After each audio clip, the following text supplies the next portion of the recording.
Okay, hopefully that worked out fine and we're live. This time I don't think I broke anything like last stream. I see darkness. Why do I see darkness?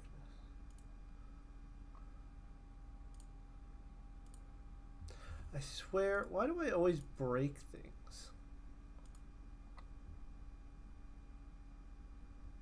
It should be on the right. Okay, yeah, we are good. We are good. Is there audio? I hope there's audio this time. I hope there's audio this time. I don't know, but we're gonna find out. I don't know, but we're gonna find out. Alright, audio should be good. Cool. Alright, audio should be good. A little quiet though. Is that just me or is that... A little quiet though. Is that just me or is that...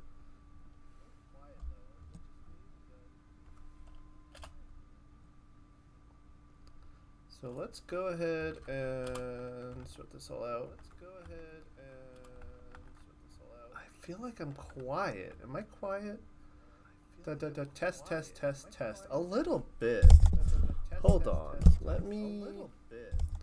Hey Chips, how's it going? Hey Chips, how's it going? Oh, I'm gonna get an echo. Whoops. Okay, let me mute that. Let's let me go throw some music on. How's it going, DJ Elefante? New face, or maybe an old face, and I just don't recognize you. I don't know. Man, let me just go grab some music real quick, and then we'll get this started, I guess. Right?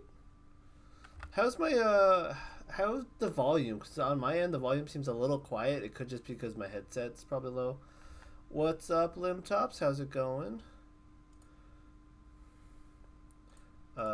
Let's see.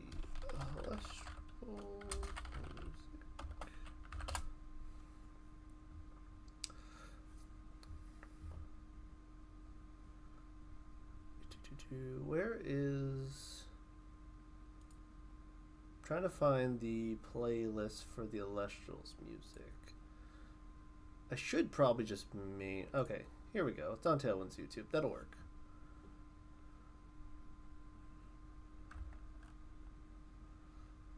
Here's hoping to get Stella. I'm looking for the Ursas. Oh, that's loud. Hold on. Hold on. Hold on. That's a little loud, music-wise.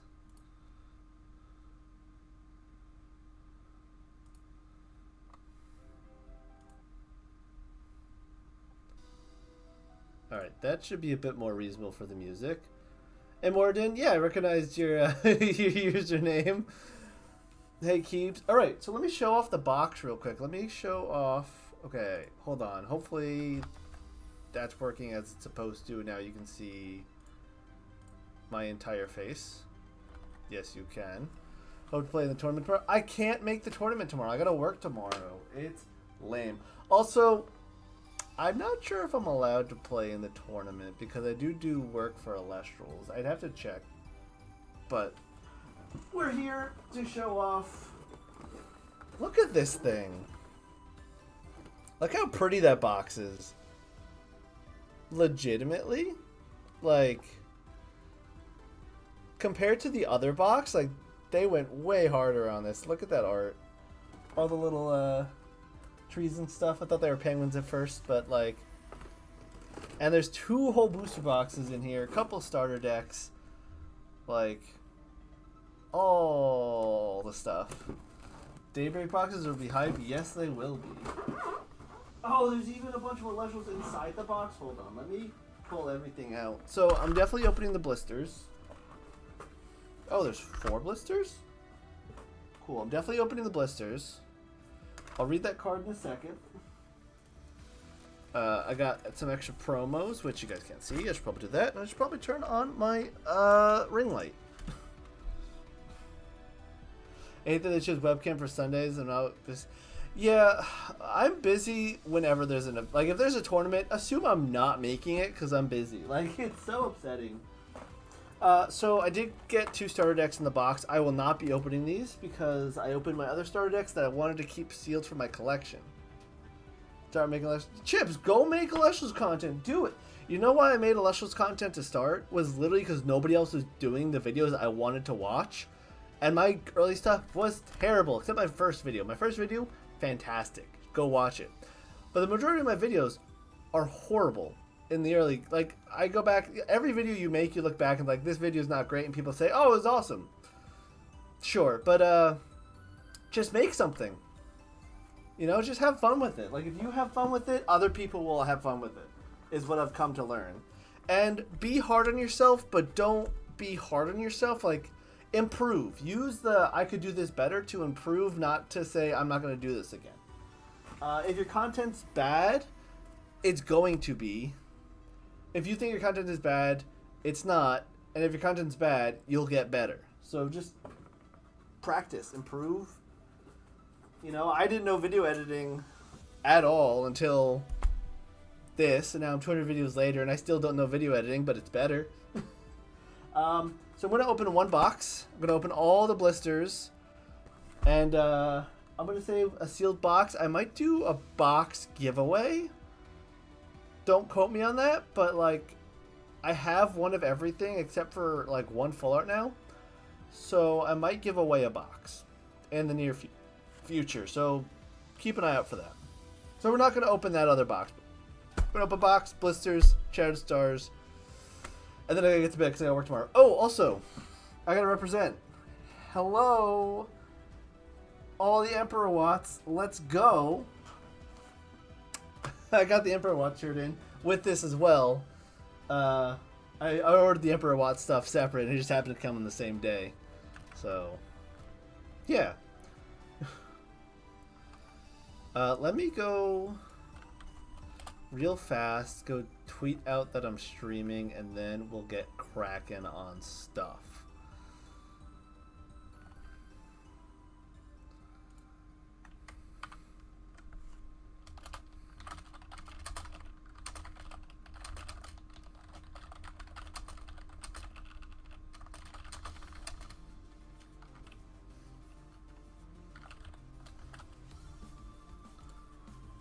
Okay, alright, tweeted that out.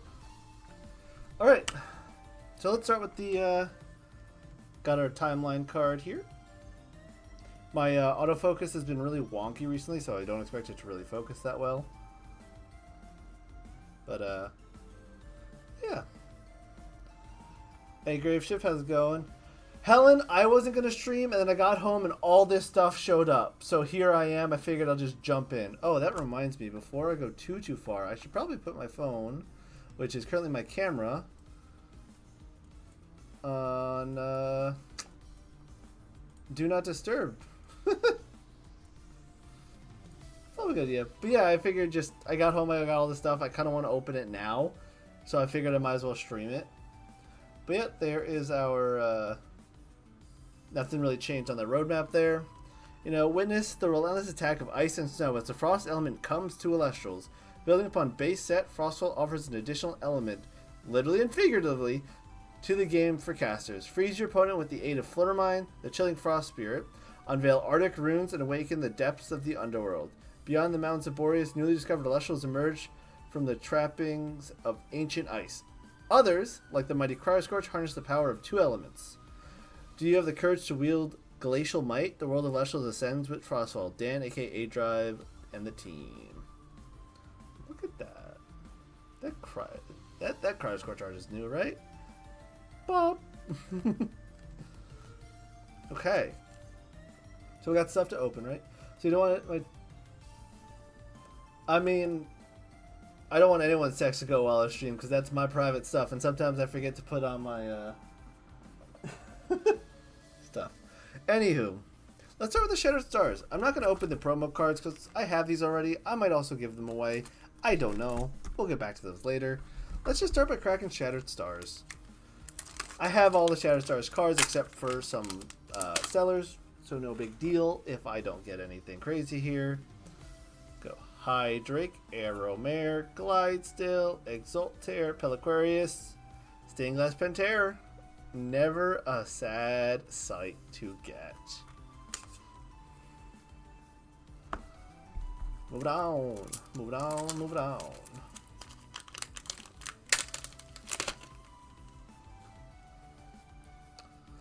Water. We're doing these out of order. Whatever. Yeah, Stained Glass Pantera looks so good. Drotagua, Narpoon, Caprigal, Babloon. Are we gonna get all Stained Glass? I would not be mad if I got all Stained Glass cards, not gonna lie. They are just so pretty. Alright, Cryoling, ready for Cryoling, ready for Snowaddle, more Frost. Alright, Keone. I guess maybe I send that out to someone who's been asking me for a Keone, because now I have the extra. Crazy how that works. Alright, and last pack, Thunder, the first Shadow Stars pack. We got Toxian, Lycavolt, Sparkit, Quackle, Astrabbit, Hollow Shield. Honestly, that's probably, outside of like another Statue Zeus, probably my favorite card I could have pulled from that. So I'll take the Hollow Shield. It's such a pretty card. Alright, now was it supposed to be four blisters? Or was it supposed to be 3? I don't know. Maybe I keep the Flurmine sealed. No, we'll open all the blisters. We're going to open all the blisters. I don't need to save the blisters. I'll save the blister promos, not the blisters themselves. Has blister luck been as cracked as starter deck packs? Does anyone know? I honestly don't know the answer if blisters are as good as starter decks. If I don't know if an EWL, sure, Helen. Blisters have been sold as well. Awesome. I have noticed the blisters have different sorting than, like, it felt like for first ed the blisters had different sorting patterns than the booster boxes. I only opened 3 blisters and I don't remember if that was the same case as Frostfall. Mostly hollows. Hey, we'll take mostly hollows. So out of cards I don't currently have in my possession, I need Full Art Amperawatt. I almost opened that pack. Or no, we're going to do the blisters first. I still need Amperawatt, ideally Amperawatt, which Helen has an extra, which we're trading for, and Lakagon, which Helen I think also had an extra, which I'm trading for. And then I basically have everything except the Hollow Spirits that I'm missing. So, all right, let's go. Garden Scorch packs first. 7 of your 9 blisters are hits. Well, we're about to get 1 out of 4 hits, right? We're gonna get less than the average because Wurt's luck. Leviathan, Waylands. See, Wurt's luck. Waylands is my first card. All right. Waylands. Put Spirit on the side. Pile of cards on the other. I am keeping all my spirits separate. Yeah, Elestriad Season 2 playmat. I hope you guys are enjoying the Elestriad. I know my match was a little bit of a slugfest, but I think I played it well. I plan on recording a reaction to my Elestriad Week 1 match tomorrow.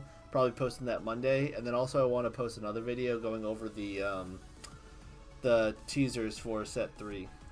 You need Hollow Shiveror. You need regular Hollow Shiveror? I only have one of those 2. But we're going to get another one. So, okay, Lavalith. Better than Shiveror, but yeah. Been a blast to watch. Penguins on top. Yeah, the matches have been really, really good for Week 1, for sure. Except maybe MBT. MBT got run over Week 1. But other than that, it's been pretty good. Thanks, Becca. But yeah, I do. So I was talking with the team after that game. We were kind of going over it, and like, I legitimately think I played the Week 1 game perfectly. The only thing I could have done different that entire match is there was a point where I could have attacked a 5-attack Necruff into a 6-attack Galaxy to try and bait my opponent to think that I am making a misplay, to then Gorgons his Galaxy and then run over it, because then it would have been locked into battle and Toonami would have changed the position, allowing me to kill both Galaxy, I think a Foamy, and still keep things on board, but he still could have tsunami'd, and I still could have like had the same outcome. So I'm not too like, it's what it is. Helen, there you go.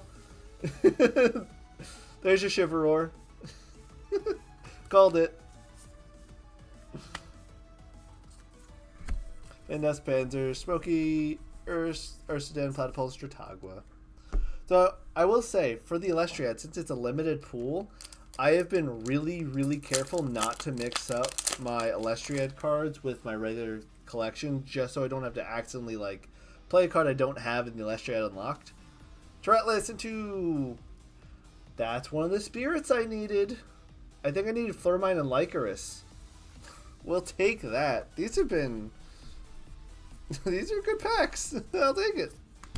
Good packs are good packs. Alright, let's move on to the booster box. Yeah, 4 hits. Told you. Yes, you did. Maybe I should buy some more blisters, but I gotta save up for Daybreak. You know, I don't want to break the bank with Daybreak. Like, I appreciate Dan sending me these boxes, but like, this is more Frostfall than I thought I would need. So, I legitimately might just give away my extra booster box now that I have. So, I don't know. I gotta think about it, because shipping a booster box is gonna be a pain.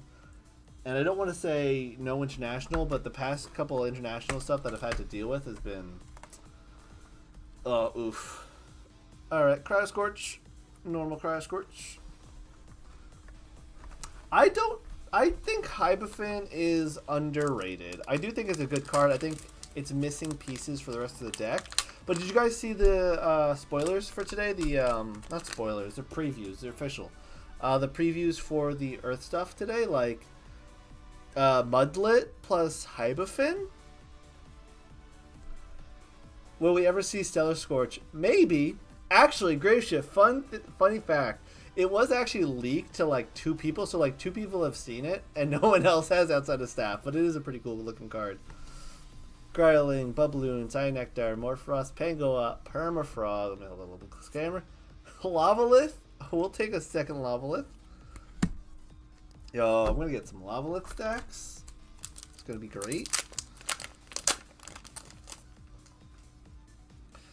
Alright, next up, we got Cyanectar, Lycan, Tadflow, Catarant, Lantis, Avalanche, Blizzard, Ambrosia, Morphrost Terror. Mudlet, Hibafin will be a crazy combo. I thought the same thing. Yeah, so like, you play like Mudlet with Bloom and like Demeter. You go like Bloom, blah, blah, blah, then ascend into... Hibafin and do the Hibafin shenanigans. You know, have on the backup you have that Sandstorm ready to go. Like maybe you go like Altar to Mudlet, put 2 things in defense next turn and just bounce them both to hand. Like there's some cool stuff you can do with Earthwind for sure in Daybreak. Atlantis, Nimbug, Urskull, Island, Mountain, Blizzard, Ambrosia, Stoke. The Boofin Box! You cursed me with the Boofin Box. Helen, I would die if I pull a reverse stellar. Not really, but given what was it, Jacob pulled 2 reverses? Like, man, I don't know. I would love to get a reverse stellar just so I can like potentially finish the set, but we'll see. Mountain Boreas, Chautauqua, Abominator, Kryling, Findust, Charcoon, Scepter, Chains. We'll take a Chains. I can't die. I can die. I just don't plan on it. Oh man, it is so hot today. It's like 90 degrees still. Not really, but like, oh, I'm actually melting right now. And not just because I'm pulling fire cards. Island, Mountain, Giraflora, Frostmite, Snowwaddle, Race, Tower, Sandstorm, Chivalroar number a million? I'm going to actually open a window real quick. 1 second, guys.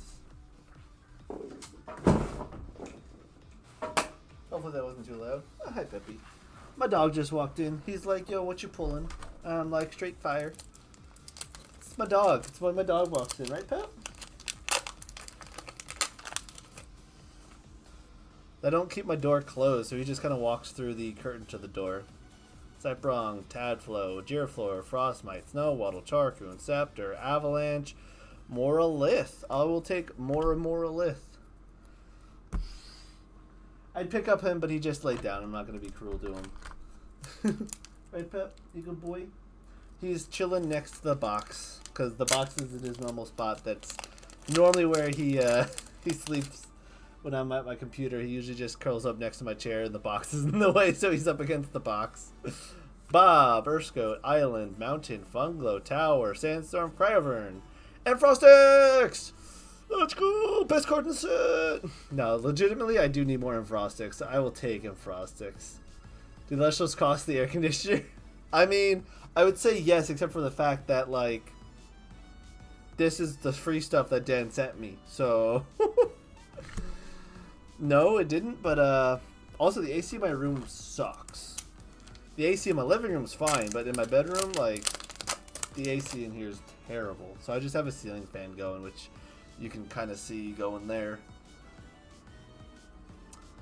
Mount Olympus, Cockatoo. Yo, this card, I think people are sleeping on. I haven't seen people using it, but it does so much against so many decks. Like, this thing stops, like, so much more frost shenanigans. Like, play Cockatoodle, people. I'm telling you. Especially if you play Wind. At least play one in the deck. I'm telling you. It's actually really good. Stoke. Lavalith. Yo, that's 3 Lavaliths today. Spoilers. Why isn't this my pulls for week 1 of Elestriad? Like, come on.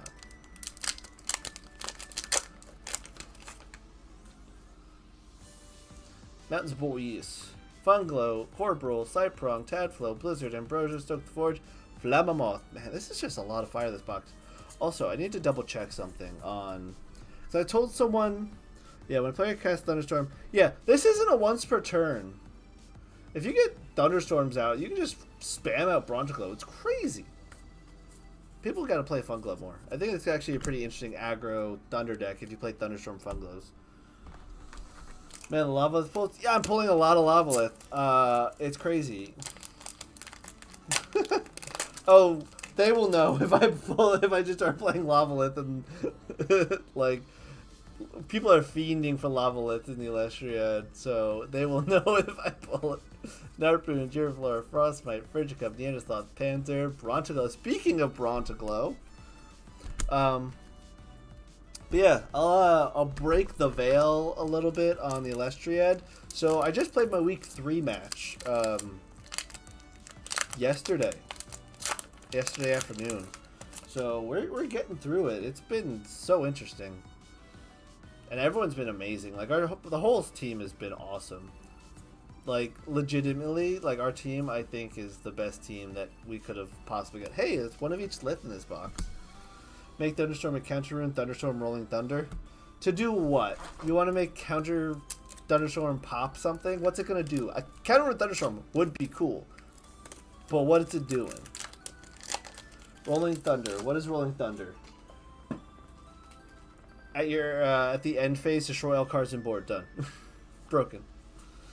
Cyprong. Interesting. Race, Cryover, Pangawatt. Another Moralith. Not a bad pull. I am a little low on Moralith, and I do want to make a Frost self-mill deck with like 3 Moralith, 3 Frostix. Did I order Sphere plushies? I'm not a huge plushie person, but Helen, did you order any plushies? Helen's a big plushie person. I don't really do plushies that often. She buys me plushies sometimes. I just don't put them anywhere. Comagma. Smoky, Rise, Terror, blah, blah, blah, blah. Check for errors. We're all good here. That's a rare. Everything else there. No? Okay. So Helen didn't get any plushies. I was actually just talking about the plushies from Kickstarter earlier today. Corbin, Avalanche, Blizzard, Penguin, Frostmite, Waddle, you know, shenanigans. Why is this a rare? This guy is like miserable. Oh, that's not my rare pile. That's my rare pile.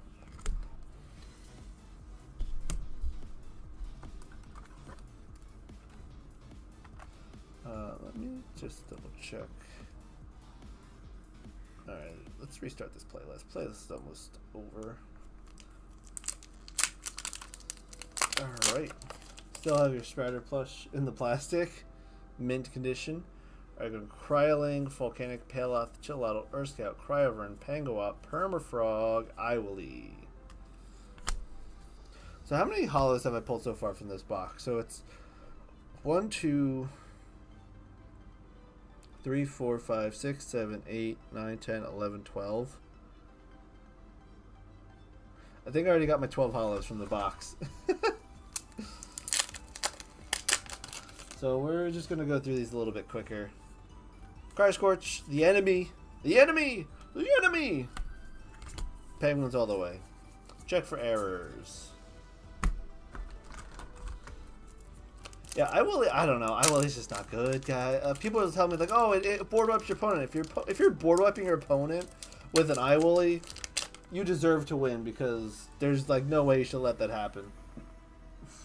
And Gigaflora.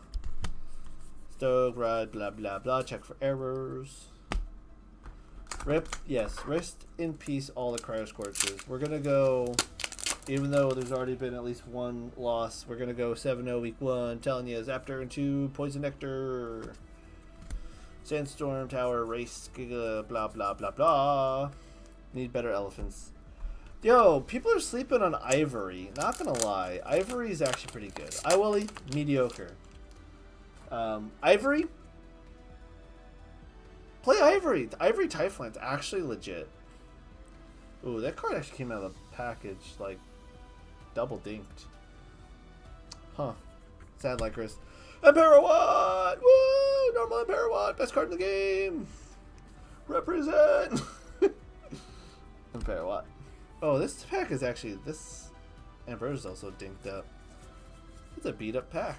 Actually, only a couple cards are beat up, but unfortunate.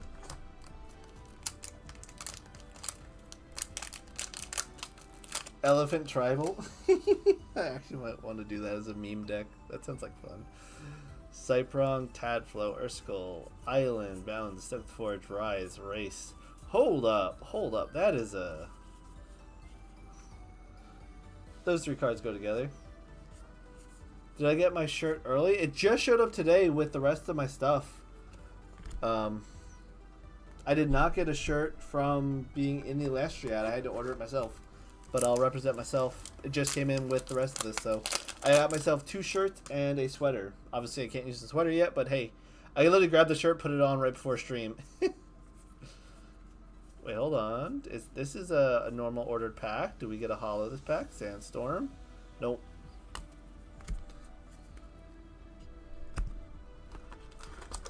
Yo, Stellar Christoph, how's it going? This box has been cracked so far.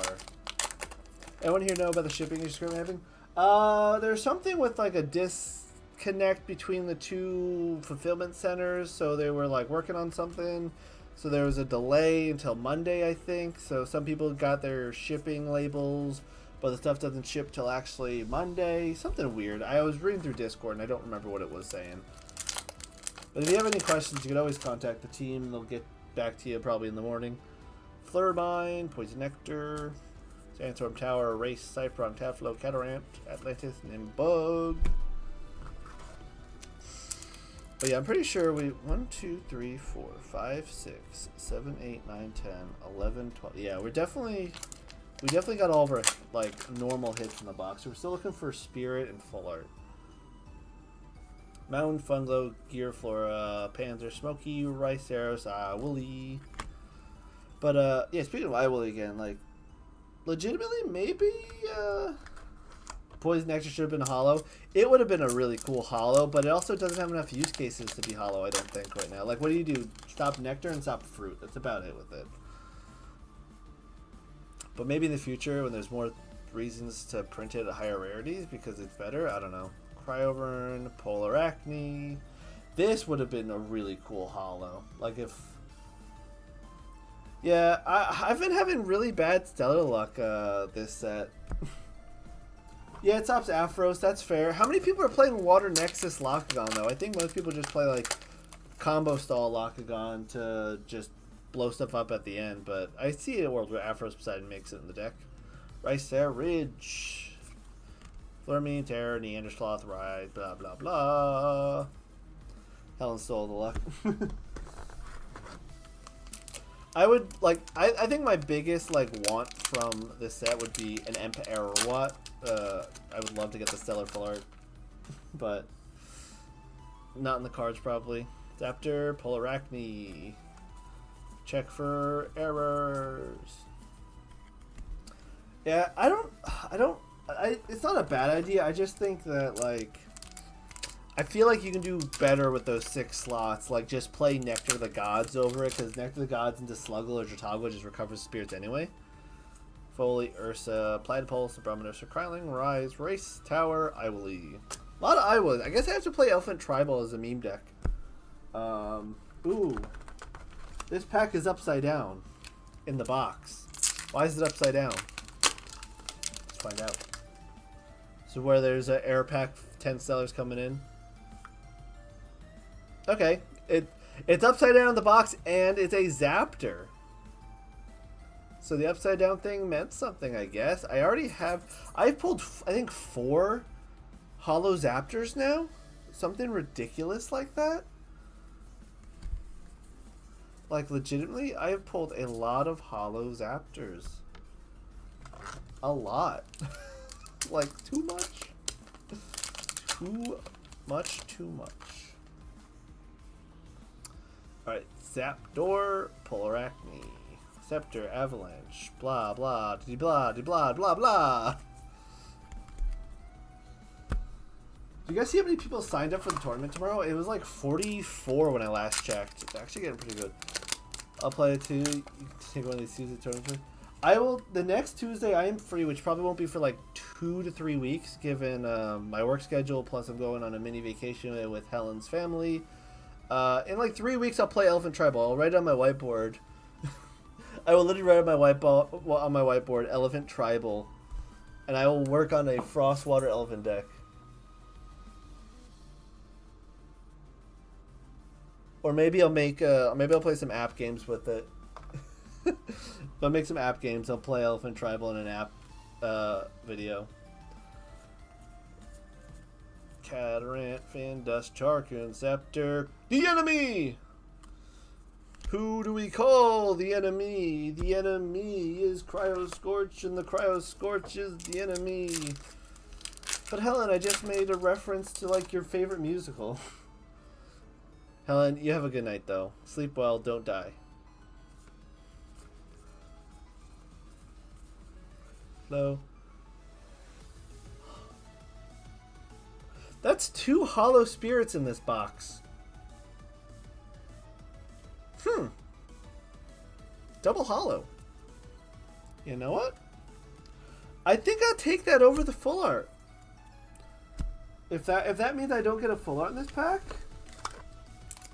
I'll take it.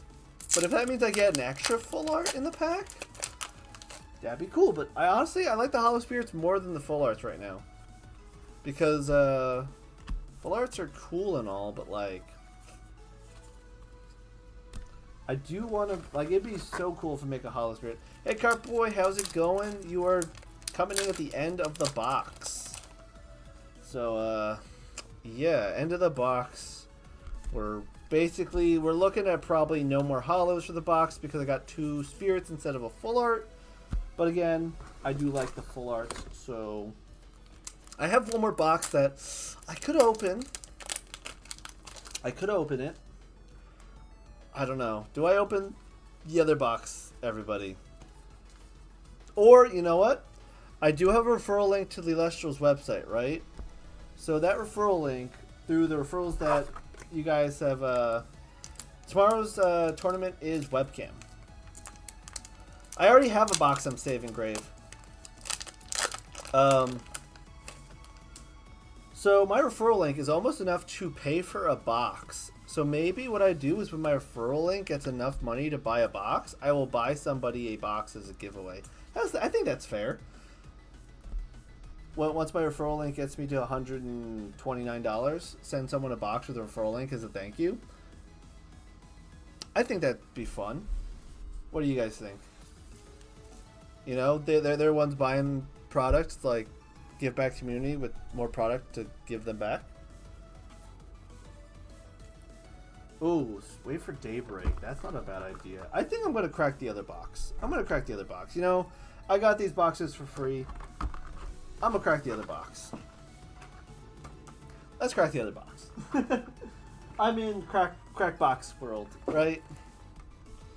We'll crack another box. But I'm not cracking. The only thing I'm not cracking in this is the starter deck. Starter decks I am saving because I did get peer pressured into opening my other starter decks that I was going to save. So, and this is me pressuring myself in opening box number 2. So we'll open box number 2.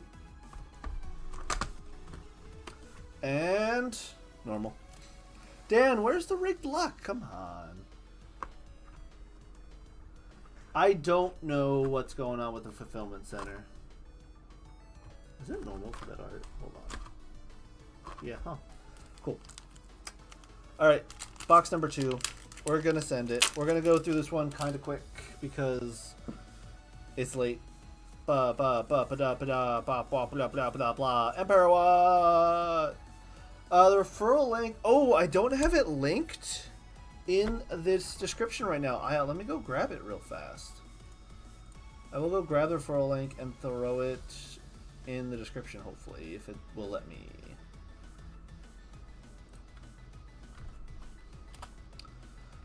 But yeah, I get some percentage of whatever you buy with the referral link back, and y'all have been killing it. So thank you for that. But I think it would be fun to just take that referral and send it back. I got to... Oh, that's not my link. Hold on. I gotta save this link in like a clipboard message somewhere so I can just give it to people. I gotta go to my email to go find it real fast. So give me a second. How do you get the referral link? Oh, so referral link was, it's currently a test program through Elestriad. So only Elestriad creators have the referral link right now. While they work it out and make sure it's actually working, etc., etc., etc. So let me drop. There's the referral link. Okay, so where's my chat box? I lost chat.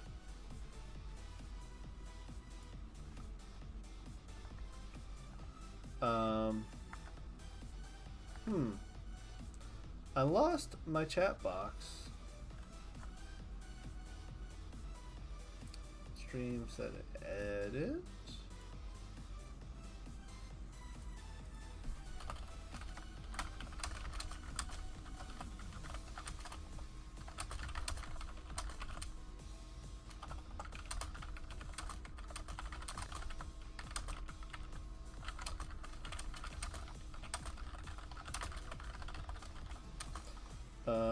So in theory, this should check the description. Hey Zirkus, how's it going? So I maybe have to refresh, but the description now should have my referral link. If you want to use that to buy product from the Elestrals store, I get a small commission from it. So save it, use that link when buying something, and I'd appreciate it. Galaxy probably 3 to 5% on the high end. Galaxy probably 3 to 5% on high. What's that? What are you saying? Oh,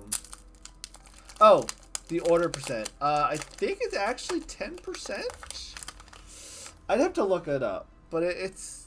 Let's put it this way: I have almost $100 in 6 orders, so it's doing decently well. So in 6 orders, I have $100 in there, at no extra cost to the people ordering for the Lithoff pack.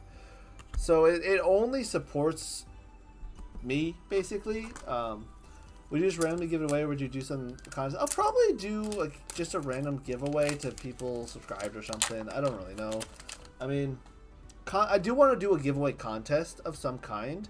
I just have to find a way to make it work properly. Because I want to do like open a box, do like a trivia to chat, and then based on the trivia in chat, make a card pool and then give away to people in the chat during the trivia night kind of thing. But I gotta plan that out. I gotta wait till I get back from vacation to sort that out. When I can start buying bulk singles for Elestrals, then I'm gonna rip 77 glides to the row and then crack a box. There are some stores that are selling singles and stuff. Yeah, it's pretty cool. And like Madtown, hey, how's it going? That's like That's like one of the reasons why they told me no when when you reached out to me about that situation. Because like, yeah, we're actually working on this for the main website for the Elestrals ad. So it's like, oh, well, awkward. So, but yeah, I do want to do like a trivia night to have my chat win packs and have you guys win packs together, doing like, you know, multiple choice trivia nights or something, or like put people on the spot and just see how many packs you can quote unquote win, and then I'll divvy them up like into 5 or 6 bundles and then ship those out from a box together. I think that would be really fun. I just need to find a day to do it, that I have the entire day to do it, and like sit down and set it all up. How much for those lava lifts? See, the question is, how many lava lifts do I need? I currently have 4. No, I have 5. Plus, so the 6, 7, 8. So that's 3 decks worth. And how many decks do I need lava lifts for? Is going to be, I think I need 3 decks of lava lifts. So, not for sale yet. maybe when I pull another 3 lava lifts, we'll sell them. Cat perfume. Also, this is about to pop off with the next set. Let's go Poison Tunic. Poison Tunic makes Sand Nectar actually really good. You at 0? Riff. Yeah, Levelith is so good, though. Like, I know people are like, oh, it's crazy cracked. It is very good. Gigaflora.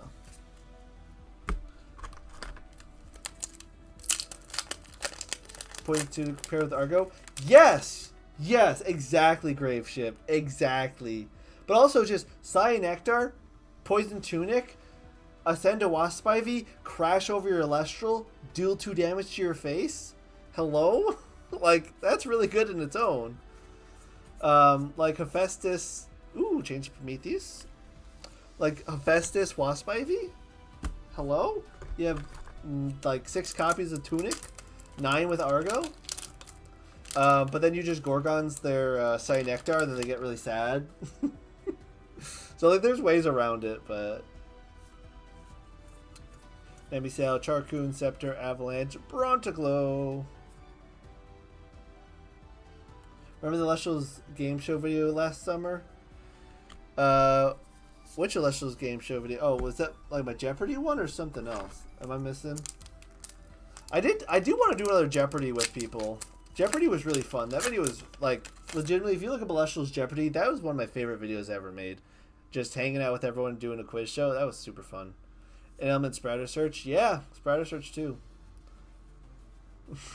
Jeopardy. Can anyone really spell Jeopardy? Is it really even a word? And if it makes you feel any better, Cardboard, I just can't spell. If you notice how many typos are in my my stuff. Or Frost, Earthskull, Island, Mountain, Funglow, Ricer Ridge. Just sound it out. Yeah, sound out, what's the word? Hippopotamonstroscryptialidalophobia. Go look up the fear in long words and then go sound that out. And come back to me when you figure it out. Moralith. It's the nice 3rd Moralith today.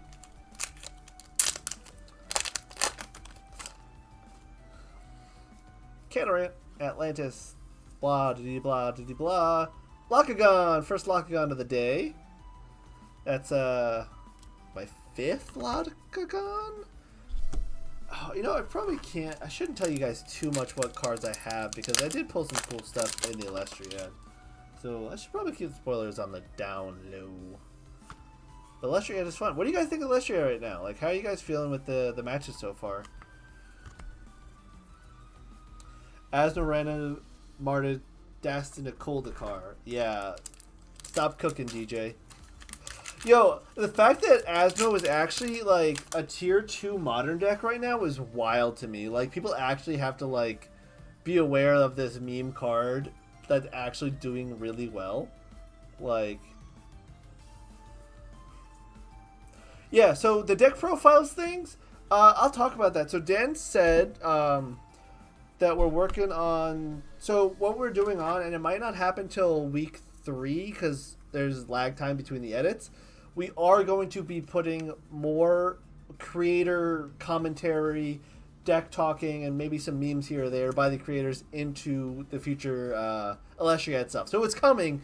It's just there's a lag time on this because of how ahead they have to be on editing to make sure that the season goes cleanly. Shady Penguin on the Penguin Squad is mint. Yeah, Shady's been, like, everyone's just been awesome. Like, and I want to say, like, Emperor Watts are stacked, but the Cross Courses are also stacked. Like, the teams are just stacked. Like, compared to last season where, like, it took Powder 3 weeks to really catch on and Steve went 07, like, it's been a lot cleaner this season, I think, with the people, and everyone's jumping in, so. But yeah, the Elestriad, 100% Elestriad will get better in terms of, like, creator-focused content, in a sense. Because one thing that, like, we're squeezing 7 matches in every week, on top of also the reveal. Like, there's so much going on that it's hard. But yeah, they're making the creators more of a focus in Elestriad. 100%, they're working on it.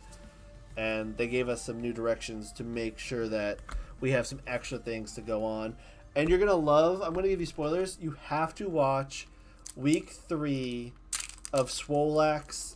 I'm not going to tell you who's first in just in case, but Swolax's Week 3 match is the funniest, like, Elestriad match out of everything. So please watch that. If you're going to watch anything, watch Week 3 Swolax. I'm telling you, it's hilarious.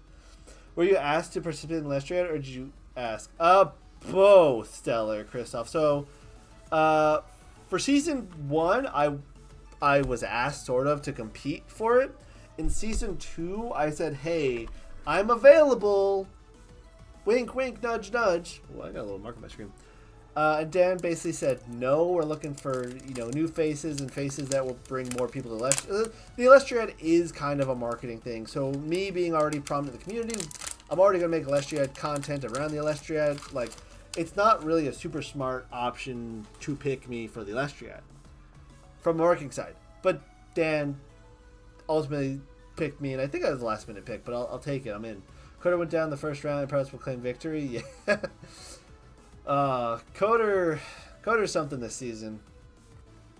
He's onto something, but I will say, like, again, my team's awesome. But hey, I made it to Elestriad, so Galaxair, underrated, but a gem.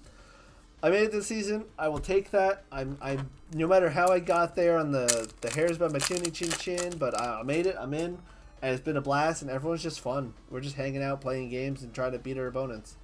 Just that there were more Elestrals creators than Yu-Gi-Oh! Friends of Dan. So, yes, Cartboy, but the thing is, again, ultimately, the Elestriad is a marketing thing, and it is that it is, like, there are a lot of Yu-Gi-Oh! Creators, but you have to remember, like, these Yu-Gi-Oh! Creators like Coder, Swole, MBT, they do play Elestrals on the side, and no one's being paid to do this, so trying to get people to do something for free is always tough, and trying to get people that are larger to give more outreach to a larger variety to help the game grow and reach more audience is difficult. So I think, like, I mean, all the Elestronauts, which are quote-unquote the largest Elestrals YouTuber channel, are in. So there's your Elestrals creators there. Everyone else, including even myself, we're small fry. Like, I get a couple hundred views maybe on a video. Other guy, like, the Elestronauts, they get like 2K views on a video, 500K views. So it's more outreach to have all these variety of people, and the wider net of creators that you catch, like all the Pokemon creators like K-Cray, PK's kind of variety, and he does Pokemon, like, it catches more people to get more interested when, you have all these people tweeting out Elestrals.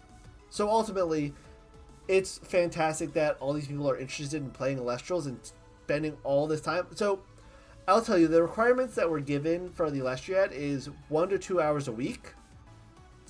I will tell you, just into the Frost Thunder matchups for week 1, our team put in the equivalent of like 100 and something man hours. It was like 4 or 5 of us for like 4 days straight for like 5 hours, just running the Frost Thunder matchup until we finally realized, like, Imperial actually wins the game.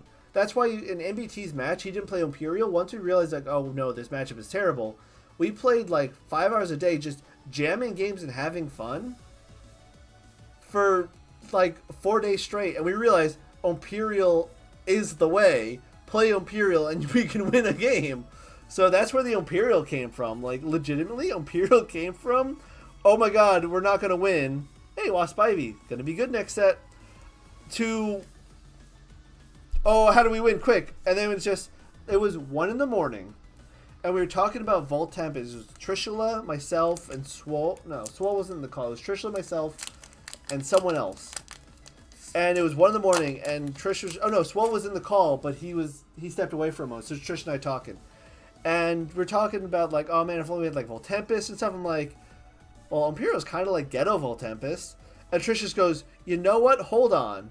And then we look at Imperial's stat line. Imperial has 8 attack baseline. So even if it gets Gorgons, they can't attack over with Cryover. It can pop a card, and if we get a super defensive board out that ascends into Imperial, they can't royal it away either. So we can just pop back row for free with it, as long as you have a second body on board. And they can't attack over it ever with Cryover unless they legitimately go Cryover and Double Frost Stadium.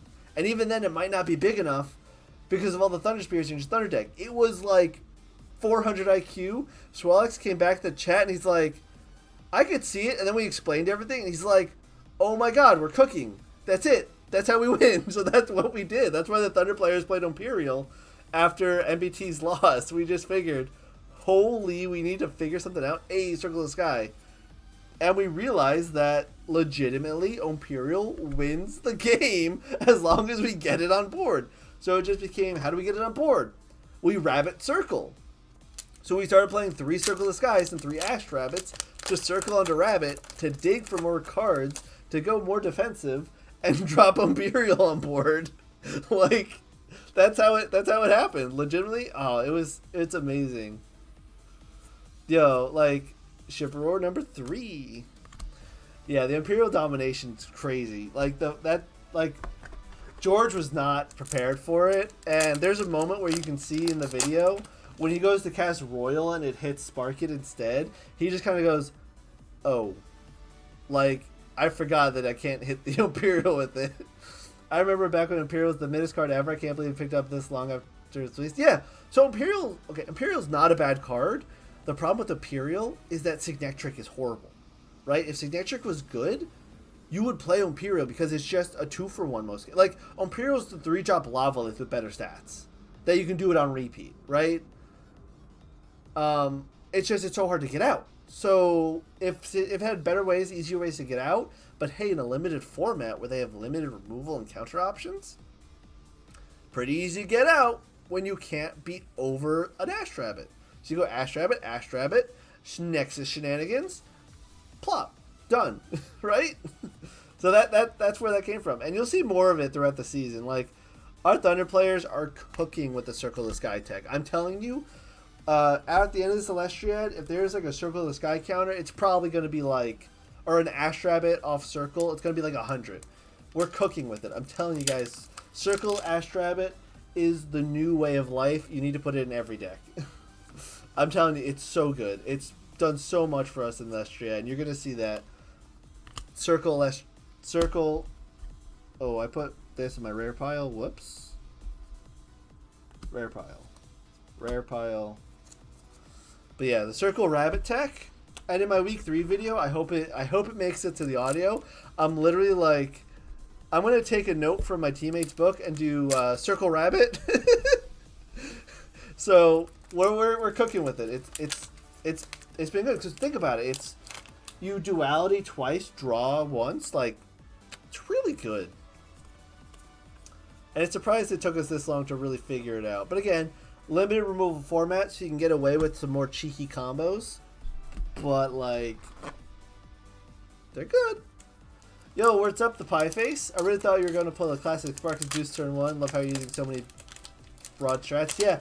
So, the thing is, when you know your opponent's playing a specific element or locked to certain things and pulls, then you play around, like, you play weirder things that say, I win the game against this specific deck.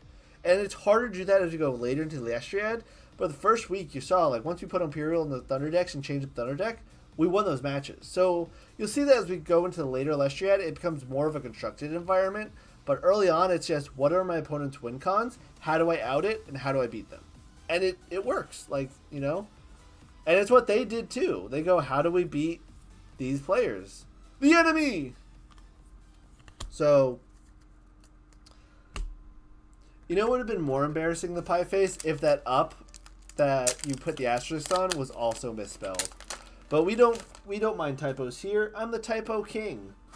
Go look at, I guarantee if you look through the past maybe 10 videos, you'll probably find a typo or two in a video title somewhere. I'm the typo master. As long as there's no typo in my referral link below when you go to Shop Elestrals to buy stuff. Yeah. How many hollows have I pulled this back? 1, 2, 3, 4, 5. I think I have 2 more hollows in this box. What's been your favorite Daybreak reveal so far? My number one card. My number one card in Daybreak reveal so far is probably Chronodial. Actually, when I'm done pulling this, we'll go over the reveals. My favorite card in Daybreak has not been revealed yet, so stay tuned for that. My favorite card is redacted until further notice. But First Light is pretty cool, right? Wintoxian? Yeah, Wintoxian is cool. Fun fact, without looking, what's the stat line on Wintoxian?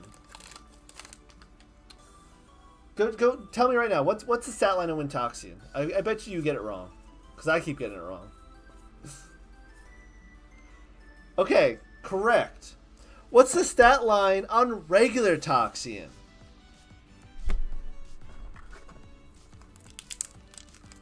(4-1) is correct for the Toxis Swarm? Yeah, still, it's a 4-2. Why are they different? Why are they different? It's the same card. Why are they different? I think that's one of the things that Dan just goes, it's a 4. It feels like a 4-1. We'll make it a 4-1. Why is it different?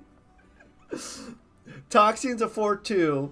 Toxis Swarm's a 4-1. Why?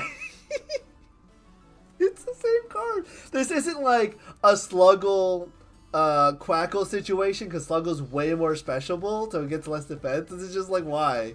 Backwards power creep. I mean, I guess it's more searchable, but like the defense point doesn't make a difference. Gorbroom. Scorpion's more defensive than Wasp, I guess. You know what? I will take that answer for sure. Scorpions have armor plating. Wasps do not. I'll take that. I will. You win, Zecharis. Game over. Everyone go home. Tower, Sandstorm, Cryovern, 2 Corprums in a row. Oof.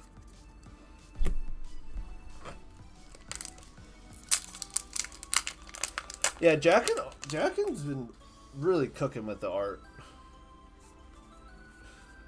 But we'll go over, I'll pull up the Daybreak reveals in a moment. We'll go to the Daybreak reveals in stream, because I was going to make a video on it, but I might as well just stream it and then cut that from video later, right?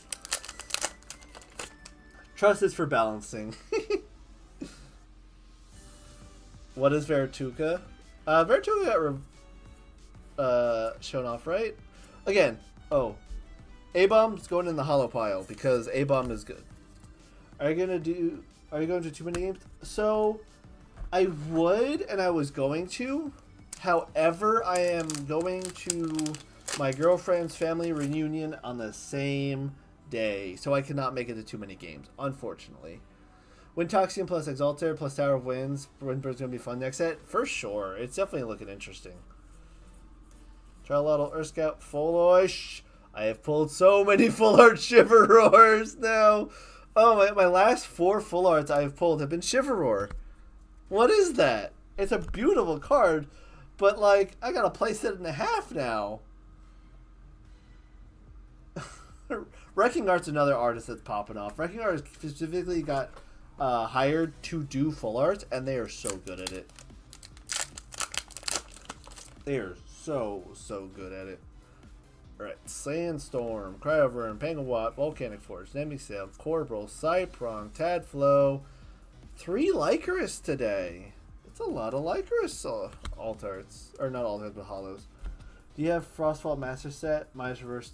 So, I do count Reverse Stellars as the Master Set. I am missing Hollow Flurmine, Locagon, and Emperwatt. My girlfriend's giving me Emperwatt and Locagon for some Shiver-Roar trades.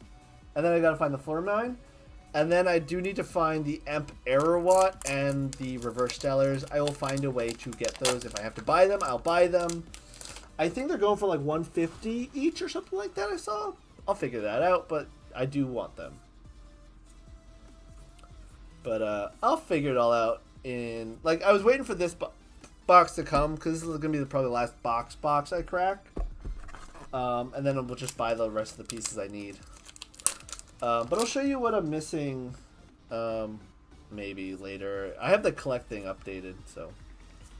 Yeah, 150 reverse. Yeah, so I might just buy the reverses and then maybe find an Emperor Watt. Okay, that's 2 boxes of stuff. Not bad. You dropped your phone behind the couch as you pulled it off the wall, saw a hollow, found it was Leonite. I didn't grab it.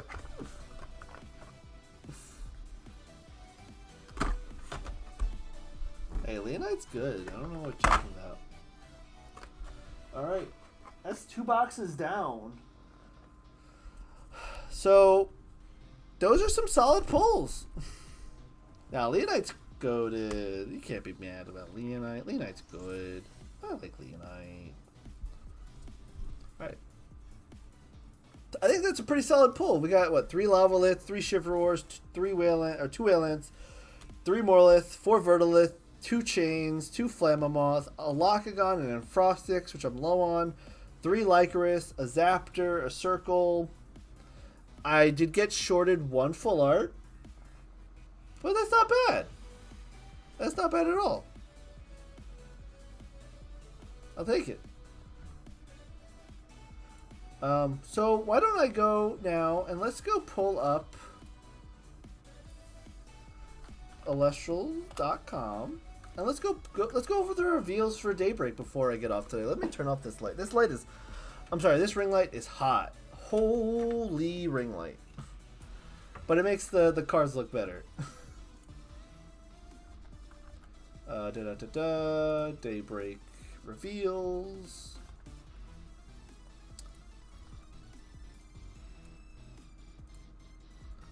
And then I need to make a new scene. Window capture. Chrome 2. Okay. There it is. Let's see how that is centered. Not really. So let's do a little bit of this. A little bit enlarging. Enhance. Enhance. That's good, right? I swear the old company was wilding. Everyone got 3 of those a box with physical fart. Yeah. Terror, Bronze Glow, Bronze Glow, and Fun Glow or Solar. Wish they've waited for sure. Alright, so let's just go through all the reveals so far. Might as well while we're here, right? So Dratara, 2/4 for 1 Solar. You can Nexus Solar. When you do, you can return up to 2 Solar from... Oh, you know what? Let's record this so I can edit it later a lot easier into a video. How about that, chat? I'm going to leave chat on there. Feel free to comment, say hi, YouTube. And we're going to start recording now. So, hey, what's up, everybody? We're doing this a little differently. We're doing this semi-live. I'll edit this into a video later. Say hi, YouTube chat. And let's just go through all the spoilers for the entire week up until Saturday night when I'm recording this. See, look at that. Hi, YouTube. Let's go, right? Interactive. All right, so Dratara, a 2/4 for 1 Solar. You can Nexus Solar. When you do, you can turn up to 2 Solar from your Underworld to your Spirit deck. So clearly, this is a Drataya Nexus. And it's very similar to Dratagua, right? So you can Nexus 1 to return 2. So unlike Dratagua, it's not a receive effect, which is the con. But the benefit of making this a Nexus effect means that you can trigger another receive effect and still get the recovery, as well as move spirits not to this card. So unlike Dratagua, where you're constantly loading up spirits onto Dratara, you're loading up spirits around your board to still get the proc effects. And there's some Nexus shenanigans you can pull in Solar. We'll see with the next couple of cards that actually make this card, I think, better in most ways than Dratagua, just by the fact that you don't have to load up all the spirits onto this guy to make him an easy earthquake target or attack target and go poof, right? So I think Dratara is really good, and I think it's going to combo really well with some really cool Solar stuff, which should be the next card in theory, right? Yep, next card, Lustragon. The 7/6 for 2 solar, you can Nexus up to 3 solar. When this Lustragon receives 1 or more solar in a Nexus, you can target and destroy a card. So this is now Lotagon Nexus. So let's compare it to that again, kind of like I just compared Jotagwa and Jotara, etc. So the pros to this card is that it can trigger its destruction effect itself, which both Lotagon and Lotagon cannot. Lotagon waits for you to cast Ambrosia or a Golden Apple, which you might not have in the moment, and Lotagon requires you to recover Water Spirits. So I think Lustragon is better in the fact that it can trigger itself, but worse in the fact that you have to load up spirits onto it to trigger it multiple times. So if you have Lustragon and Jotara in play, and you go, let's say, Nexus 1 off Apollo to Lustragon, trigger effect, and then you go Jotara, Nexus 1 to Lustragon, trigger effect, you do have to get more things going and load up lots of spirits on Lustragon, meaning your opponent has a better chance of outing this with, say, Earthquake, or if they attack over it in some way. So, pros and cons, I think this card's going to be really powerful, though, especially if you play it with the Stadium, where you Nexus a ton to it, pop your opponent's whatever they're playing, and then attack for like 5 or 6 damage after popping their board. Other than like combo kill shenanigans, I don't know if it's going to be good enough. Put a bag of wins on this, though, and you might be cooking. Or the new artifact that we'll go into later, Golden Fleece. Also, probably a really good card to run with this, where you just get some extra spirits on board, Nexus Celestigon, maybe keep it defended, etc. Pretty solid card. Next up in Solar, we have Sundial, a 2/1 for 1 Solar. You can expend Solar in order to enchant water to your field. During your end phase, you can special ascend this Sundial to Nomadial from your hand or deck if it's water enchanted. This is basically Tadpuff, but worse but better.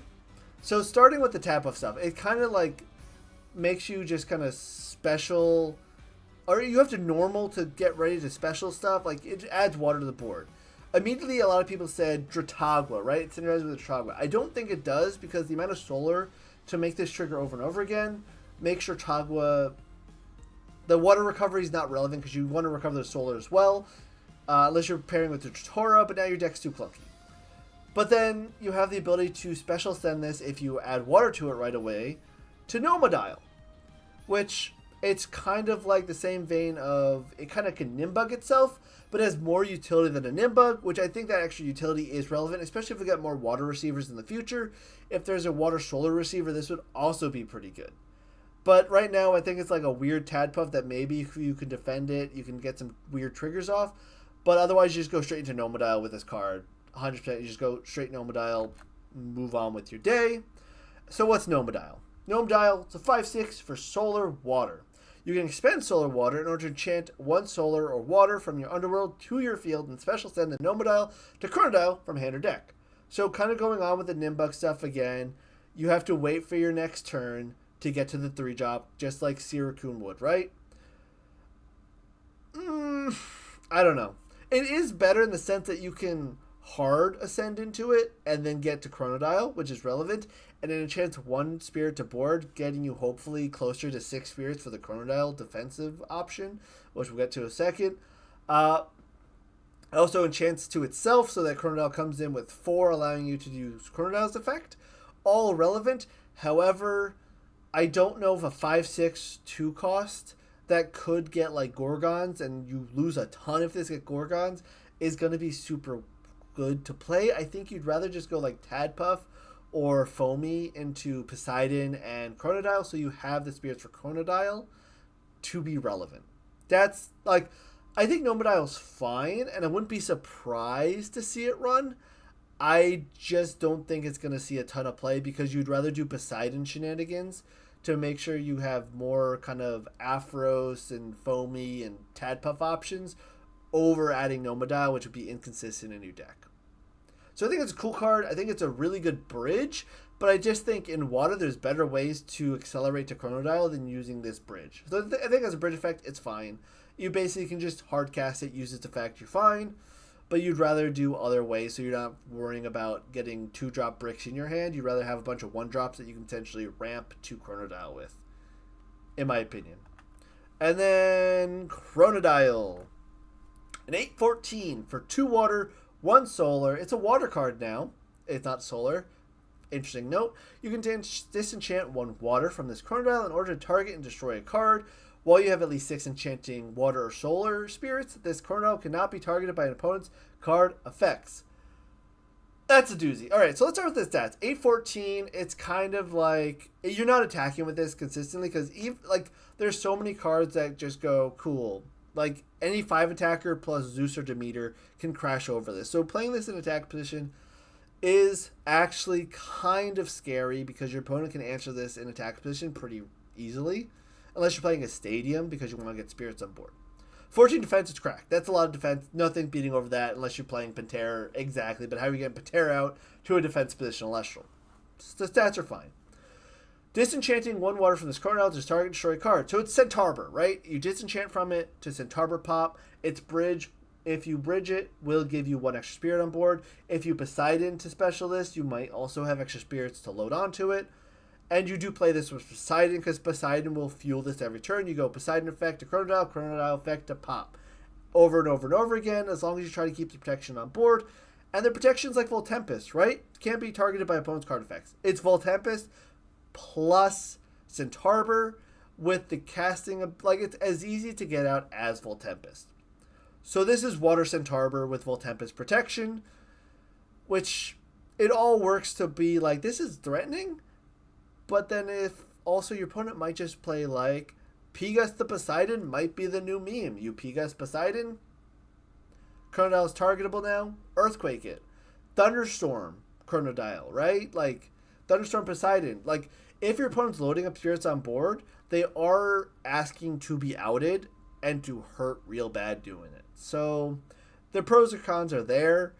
I do think it's an amazing 3-drop, and I do think it's going to see a ton of play because it is difficult to out without using multiple cards, but you have to use multiple cards to get it into play. Additionally, before I pass on this card, I want to talk about, a lot of people are like, oh, you just play this in the Locagon deck as like a one-of instead. I don't think you can play this in Locagon unless you're playing specifically Water Nexus, because it wants lots of spirits on board, and I think you guys have seen in the past where a lot of like Nexus decks load up spirits on boards, and all of a sudden you don't have the spirits in Underworld to recover with Ambrosia and stuff.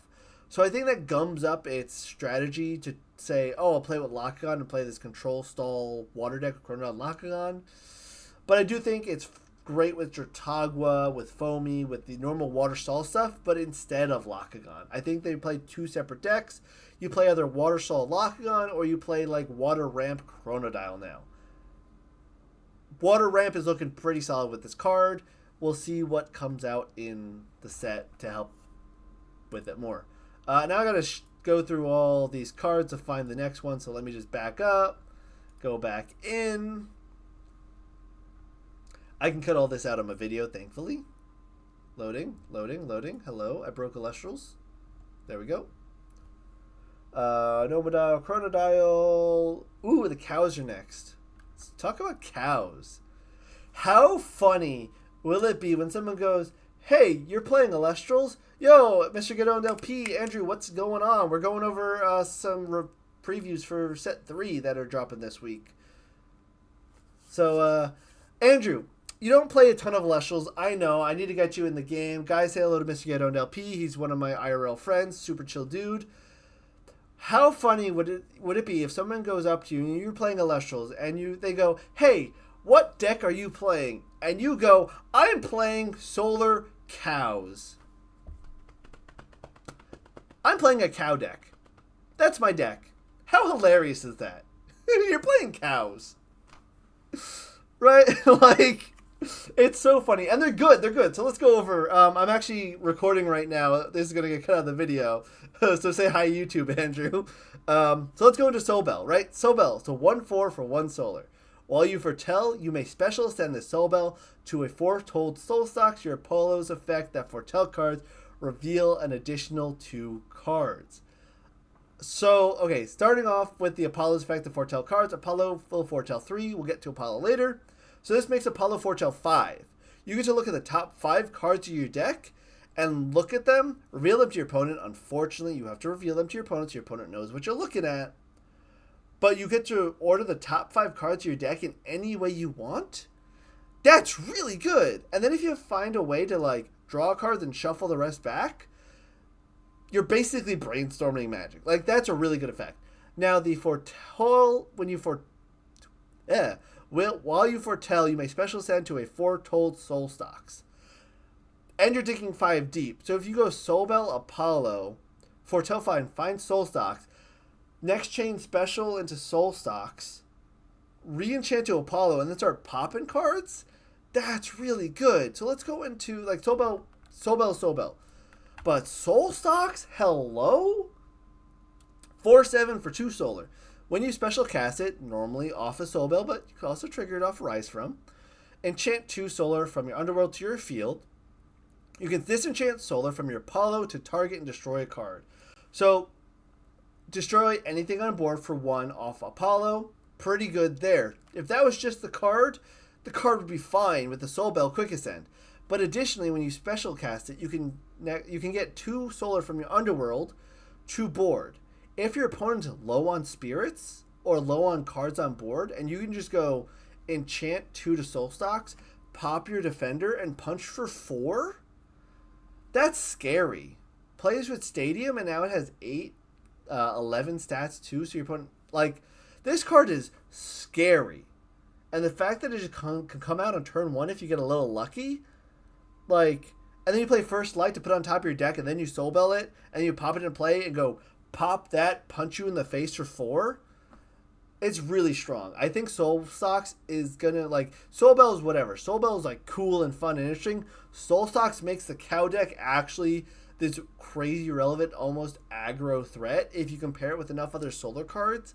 But even then, maybe play like Solar Earth and play like Viserys on the side. There's so much you can do with this, and I just think Soul Stocks is cracked. I think Soul Stocks is, and it's uncommon. It's uncommon. Like, it's uncommon. This card is crazy. I think cows are legitimately going to be crazy powerful. If not top tier, they're going to be easily tier 2, and they're going to be a deck that says checkmate. Like, pop your card, tech 4. Like, it's going to do so much. I think Soul Stocks is crazy. Oh, man, I love this card. I think cow deck is great. But yeah, Soul Stocks scares me. Soul Bell not so much. And we got to go back now to this to get the next clump of reveals. Corvashine. All right, Corvashine, 2/4 for 1 solar. Card effects can get a little complicated here, but when this Corvashine receives 1 or more solar, you can foretell cards equal to the number of spirits enchanting it plus 1. I just realized my playlist ended. Anyway, plus 1. Then you may draw a card and put a card from your hand on top of your deck. So, at its basis, when you play this card, you can look at the top of your of your deck. You can choose to draw it and then put 1 card from your hand on top of your deck. Think of it like Comagma. You add a card and then you put a card back on top of your deck at its basis. But if you can nexus multiple spirits to it, you can look at, say, the top 3 cards of your deck. Put them back on top of your deck, grab a card from those 3 that you want, drawing it, and then put a card back on top of your deck, and then perhaps find a way to shuffle, maybe drop some Leaf to get rid of the cards you don't want from that top 3 pile. That's really, really good. And you combine this with Jotara, you have 2 defensive bodies that let you kind of look at the top of your deck, add 1, mix around the top of your deck so your opponent doesn't know quite what you're doing, and almost use it like an extra hand. That's really cool. I think Corvashine, with the Nexus stuff we've seen in Solar so far, actually might be cooking. But I also can see how this doesn't get played at all because it's a little clunky where it doesn't get you card advantage, it just lets you trade cards. So we'll have to see, but I do think there's a world where with Jotara, Lustragon, and maybe other stuff in the future, or like Circle the Sky, Altar, that there might be a Solar Nexus deck that just likes to manipulate the top of his deck, recover a little bit, and pop cards while it's doing it. So I think Corvashine might shine, pun intended.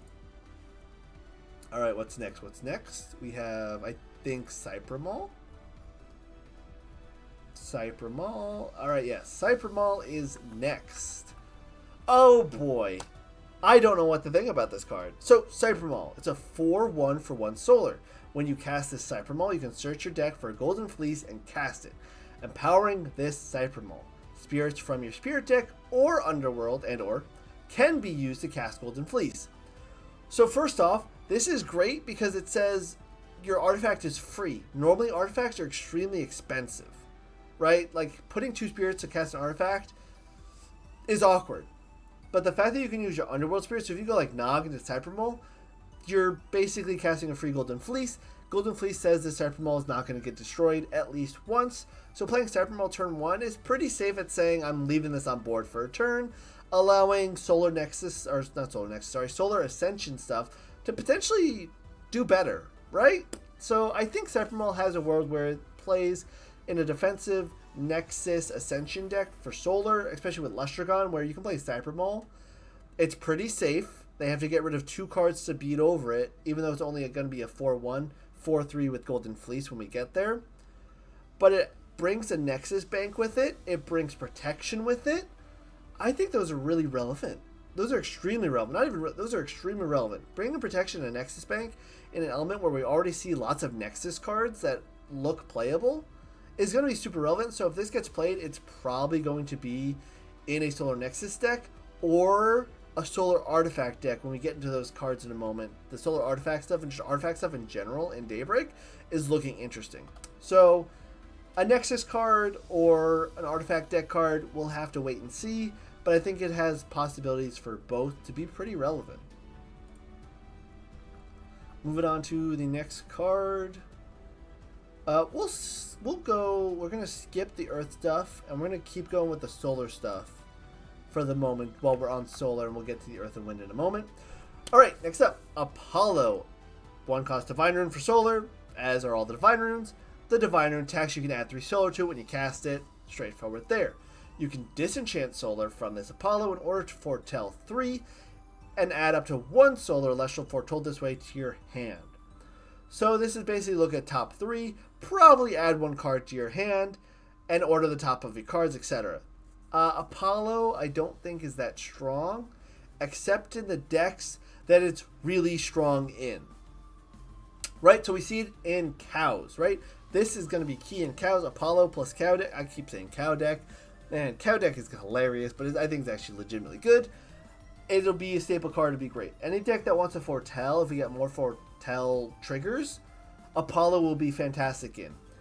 The downside is Apollo's not super splashable in other elements, kind of like how Aeolus is only in Wind, Keone only cares about Frost. Apollo really only cares about Solar. In a Solar deck, this card is basically just look at top 3, add 1. It's Ash Rabbit every turn. Which, you know, playing this 1 cost, disenchanting it right away, Ash Rabbiting for a Solar thing is good enough. Honestly, I think that's good enough in a Solar deck. It just has to be played in Solar deck. But with the foretell shenanigans we see with the cows already, I think Apollo is really strong. But only in Solar decks. Maybe not even all Solar decks, maybe just Solar Nexus stuff and cows. Like, I don't know how much we're going to play it outside of those decks, because that's clearly what it's going to be decent in. Going forward, we'll have to see what other Solar stuff drops to see other relevant cards, perhaps. But right now, I think it's good in Solar and terrible in everything else. You don't want to use that effect unless you're adding something. All right. Next up, Golden Fleece. We just talked about this with Cybermole. Golden Fleece, 2-cost artifact. The Empowered Celestial gets 2 defense. If the Empowered Celestial would be destroyed in battle or by an opponent's card effect, you may destroy this Golden Fleece instead. This is basically Bag of Winds, but better but worse. So the better part about this compared to Bag of Winds is it prevents any destruction, not basically just invoke destruction or counter removal. It prevents any destruction. So imagine if your opponent goes Poison Tipped Arrow and you go Golden Fleece. Do they want to expand to pop your Golden Fleece, or are they going to let it go? Like, or you play Golden Fleece on like something they want to defend, and they can't destroy it, right? Golden Fleece, I think, is really, really powerful. I think it's a really, really good artifact rune. Even if you go like Argo, Golden Fleece protects something is also potentially very relevant. So we'll have to see where it goes. I think it's going to be a really powerful artifact because there's a lot of shenanigans you do. It just says, deal with my artifact first, then deal with my Elestral, especially if you throw it on something that already has protection. Like, imagine you throwing this on your Chronodial, right? And now your Chronodial's got 3 spirits on it. Golden Fleece is 2 more, plus 1 more spirit. And now they have to go through Golden Fleece and Chronodil's protection effect. I think Golden Fleece is going to be really, really powerful. It really is going to be strong.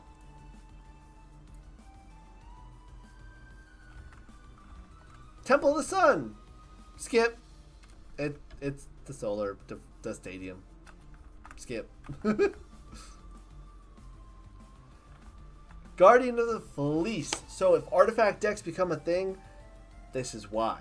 Guardian of the Fleece. 2-cost counter room. This Guardian of the Fleece can only be cast when an opponent activates a card effect that targets an artifact or empowered Elestral on your field. Negate the effect, then destroy a card that opponent's field. Not the card that's targeting it, any card you want. This is just destroy whatever you want when you trigger this. However, what balances this is the fact that you have to load up, you have to get an artifact on board, which is easy enough, but you need to basically use this to protect a 2-card ton of spirit combo. So it is expensive. It's not expensive on its surface value, but the cards you need to get into play to play this effectively, I think make this actually as powerful as negating an effect and then destroying something else that you want to is crazy power. Like, that's probably the strongest effect in Elestrals right now. I don't know if the requirements of needing artifact on something and then to target the artifact of that Elestral is good enough or consistent enough or cheap enough to make this work. Because you have to get the artifacts on board and get this face down. And artifacts, like, and then what happens if your opponent just says, cool, I play Valkyries, buff it with a hammer and attack anyway and destroy something? Like,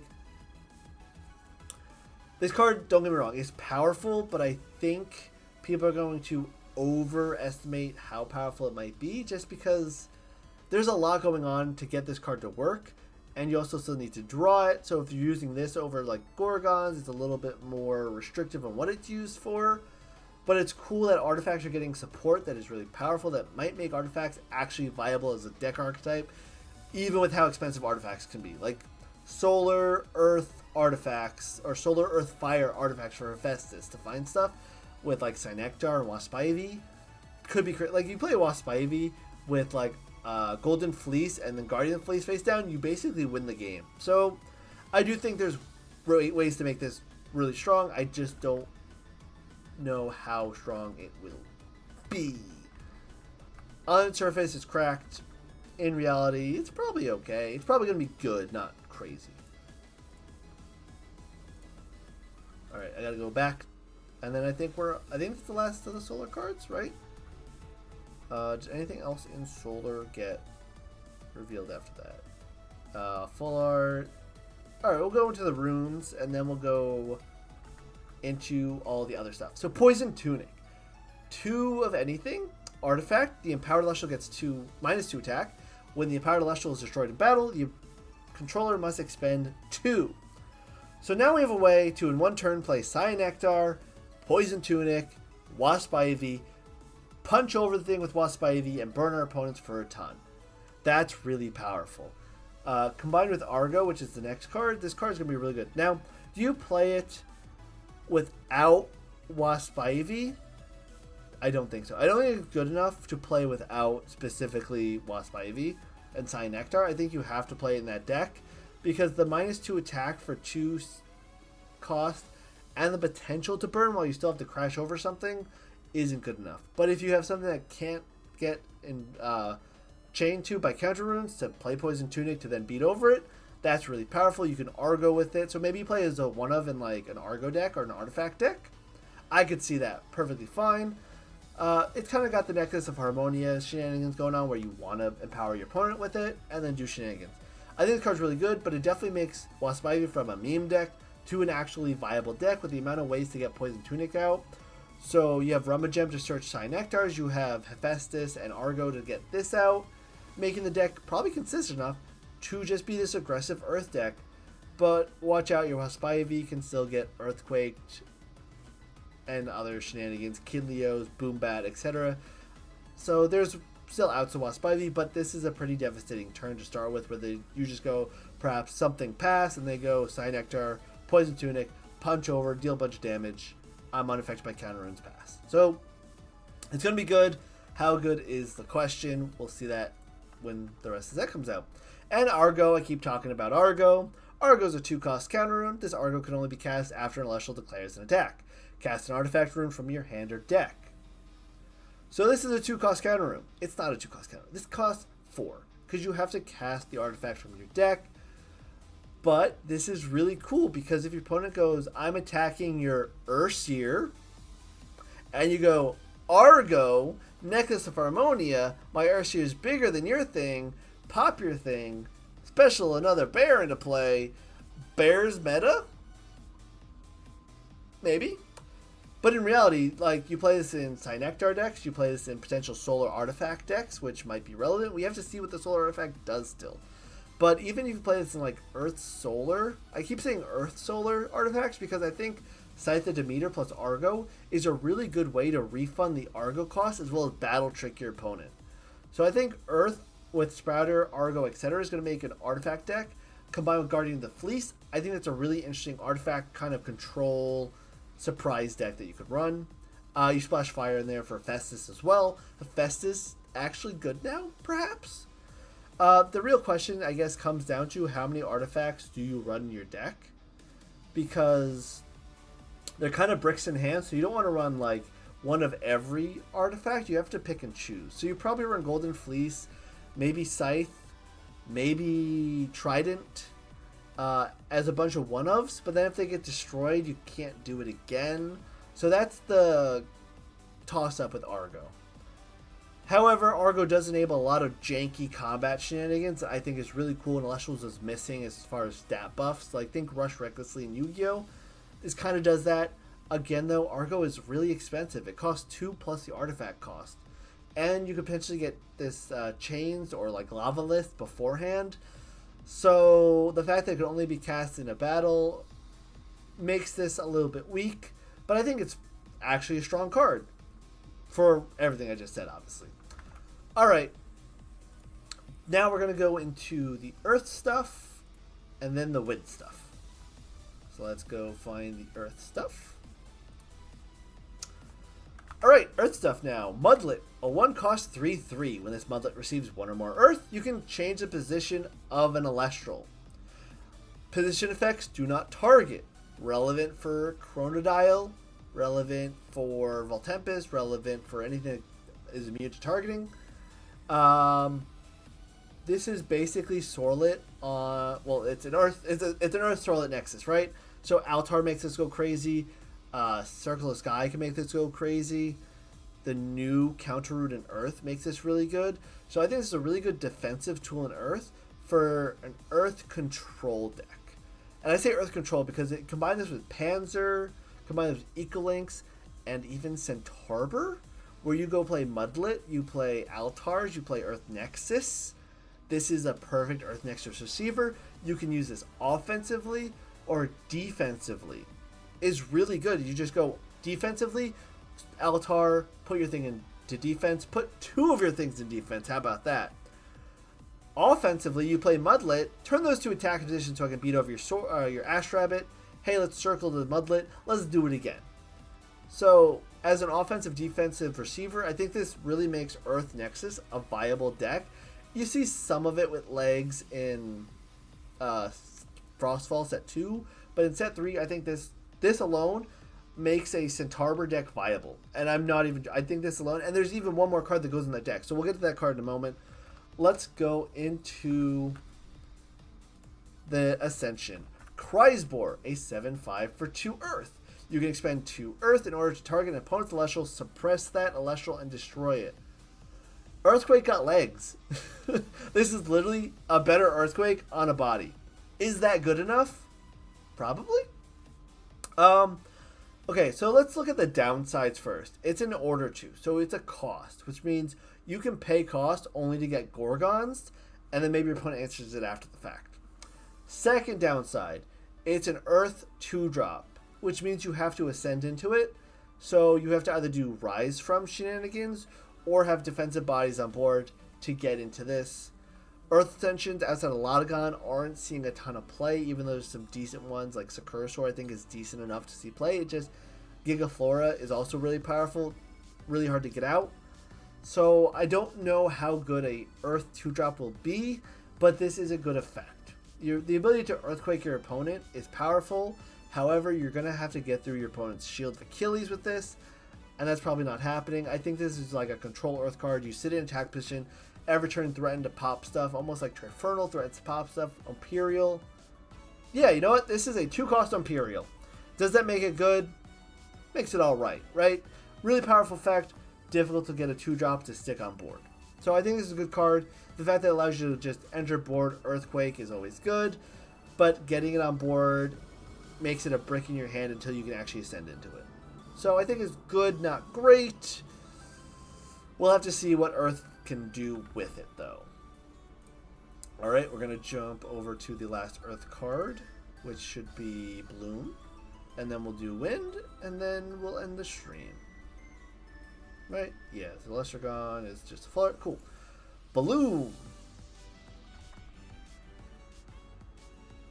Hey, LUCK, I streamed a box opening because my Frostfall creator box came in, and then I decided, let me just go over all the reveals. So I'm recording right now.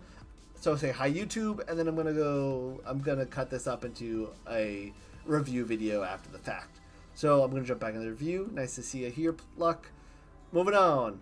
Bloom, a 1-cost counter rune. Nexus 1 Earth. If you do, you may enchant Earth to an Celestial on your field.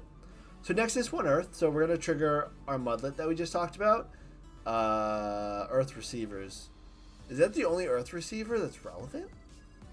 Is that the only Earth Receiver? Oh, and Clovey.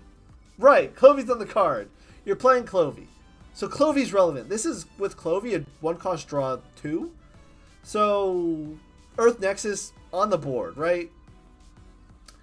Nexus Earth, if you do, enchant Earth to in a field. So this is if you do, which means it happens in one chain. Yeah, Clovey's on that card art. Chat's calling me out. I mentally brain farted here. But if you do, so it all happens one chain. You can use this to make your Mudlet super defensive, right? You play Bloom. Mudlet, to put 2 things in defense. It's basically tsunamis your opponent's board with a Mudlet.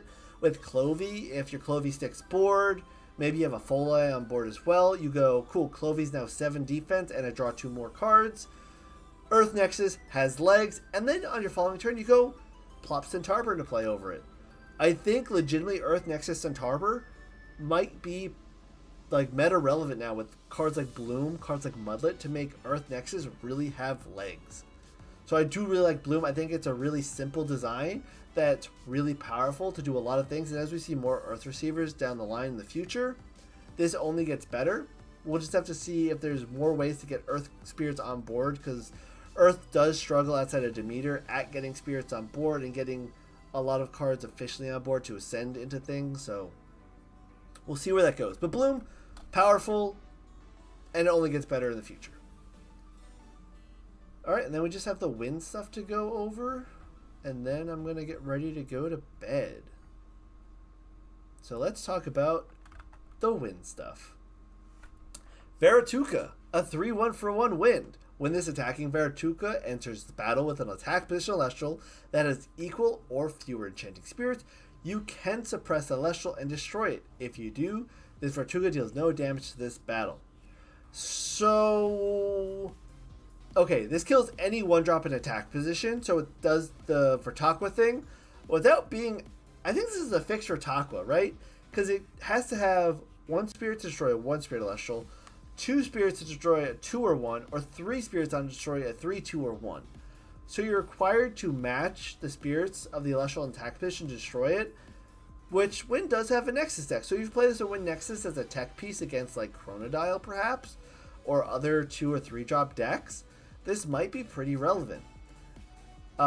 Additionally, this does need to attack itself to trigger the effect. It doesn't have the Vertakwa shenanigans like I go Spinasect into your Vertakwa, oops, my Spinasect dies. So this does need to declare the attack, meaning it's kind of just a 3-1 on board. I think the best comparison to this card is actually Warmite, where yes, it will destroy that thing this turn, but next turn you just go anything, crash over it. So, I think it's fine. I think there's ways to make it work. but at most it's going to be like a one of and win toolbox, maybe a sideboard card against I don't even know what, like more frost or water foamy shenanigans. I really don't know. It's all right. I think it basically is a wind Warmite with extra steps or less steps, plus side downside. Next up, Javalucan, a 6/4 for 2 wind. When this Javalucan destroys an opponent's attack position Celestial in battle, that opponent must expend 3. This is Javalantis, but probably better. The fact that it's in wind is alright, you're getting lots of spirits on board, but then you go Javalucan. Like, if you go any wind 1-drop, let's say Nemisail because it's expensive. You go Nemisail, you go Tower of Winds to Javalucan. It's got 3 wind on it now. As you attack over something with attack position, you can do 5 damage with this card really fast. So I think this card is going to make a potential wind aggro thing possibly happen. But is it good enough to make that deck happen? I don't know. But wind aggro with Javalucan might be relevant because you can go like wind burn stuff. And after you do your wind burn Nexus shenanigans, follow up with like Helios Chairride, Javalucan, punch for a million more.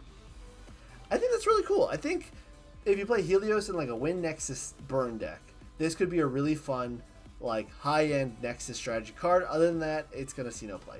If it sees any play, it's going to be in this aggro wind Nexus deck. It has to be. I don't see any other way. Moving on, Toxic Swarm. It's Toxian in wind. Better than Toxian in wind probably. Like in wind has other burn cards. Wind had Nexus cards that burn. I think Toxic Swarm is better in wind than it is in thunder. And Toxian's already good. So I think this will see a lot of play in wind Nexus burn. Maybe wind Ascension with like going into Flammoth. This is fine to go like Tower of Winds into Flammoth, burn them for 2 and then ascend. So I think there's some really cool shenanigans you do as long as you get your Nexus triggers off with this card. This will generally be like a kill on sight card against wind, and they can search it with Aeolus, so it's consistent. I think it's really good. And lastly, Cyclovenom, a 6/2 for 2 wind.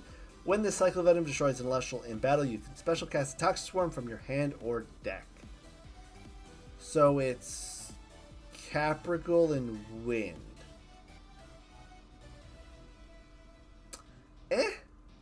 So the fact that it has to destroy something to get its trigger, and it might not even connect, which is the issue with a lot of like maybe in Wind, Fire, Burn, where you have Chains of Prometheus ready to go, but having to ascend into it and it's a wind 2-drop in Wind, Fire, Burn, I don't see this seeing play. I think you can make a fun theme deck with it where you're doing the Toxic Swarm stuff, but I don't think this is good enough to see play at all. I think this might be a really bad card just because again it's like Capricorn sees like no play. It basically is like Capricorn but worse. It is Capricorn but worse, and Capricorn sees no play. So I don't think this is going to see play. I think it's just a fun card to talk about. It's really cool and thematic for sure, but I don't think it's good. Alright, so that is the end of this little video. I hope you guys enjoyed. If you're on stream, say, well, can't say on YouTube because no one sees your chat right now. But yeah, that's the end of this video. Thanks for coming to my stream, all you guys. And that is the Daybreak spoilers for this week. I'll see you guys in the next one. Alright, so let's go back. So there's the video. I got to cut that up. That was like 40 minutes of editing. I spent longer on that than I expected to. I hope you guys enjoyed the little behind the scenes. That's basically what I do with my videos. I just try to one take it and go from there. So we'll call that a spoiler for when I do my review video. I hope you guys enjoyed that. There's not much else to do tonight. I cracked my packs. Right? Let me show you the packs again, right? There's all the stuff I cracked today, right? Ooh. You guys have any questions or commentary on what I was talking about with that? I know you guys are kind of... I wasn't really reading chat too much during that, but I hope that was clear and concise. You guys have any questions, let me know. It works. What does the EPN thing mean? What does the EPN thing mean in Tabletop Sim? I don't know. EPN thing tables. I don't know off the top of my head. I applaud the one take. It takes me 500 takes to do it. Yeah, so it usually takes me a million takes to do things, but I don't. This is mostly a me problem. I will do, like, I won't redo, like, I won't restart from a section of a take. When I do one, like, most of my videos are one take, and if I don't like where the video is going, I delete the entire video and start from the beginning, and then do the whole video over again. So technically, like, most of my videos are one take. It's just like one take as the 6th or 7th take, but that improves, I think, the like video mindset, because it allows me to kind of go back over what I was talking about previously and redo the video. So by the time I actually get to editing, I've already done the video 6 or 7 times, and then I can post that after edits. So it is pros cons. It says save TTS code on the Play Network deck options. I have no idea. Let me go look at Play Network real quick, I guess. Actually, yeah, let's go look at the Play Network. Why not? Let's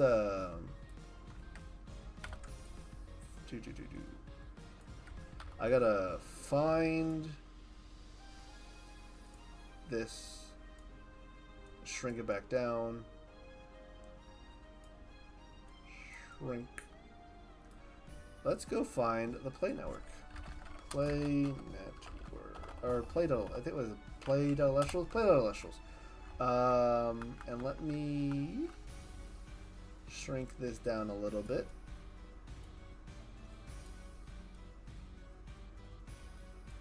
So, the Play Network. We have the Play Network set up, which is cool. So, more content is what I say for my deck.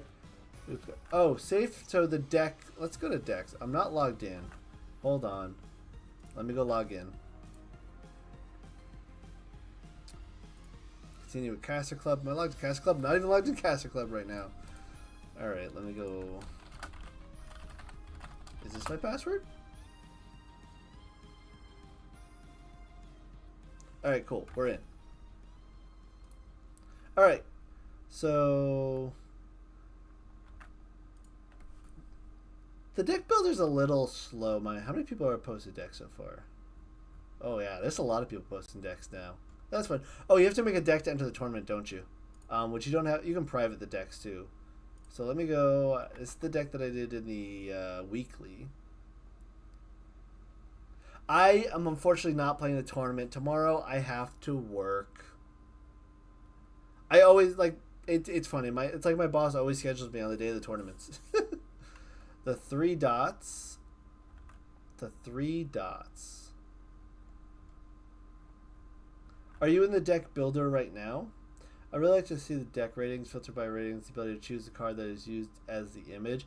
I would like to be able to choose the card as image more so than they let you right now. I do really like, low key, I do like this, just the text. Up in the top right, ooh, this button. Copy TTS code to clipboard. Okay, let me go see what that pops up in the clipboard.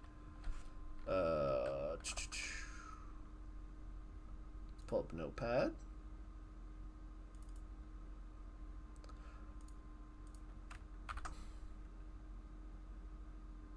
Yeah, it's just a string of numbers and letters.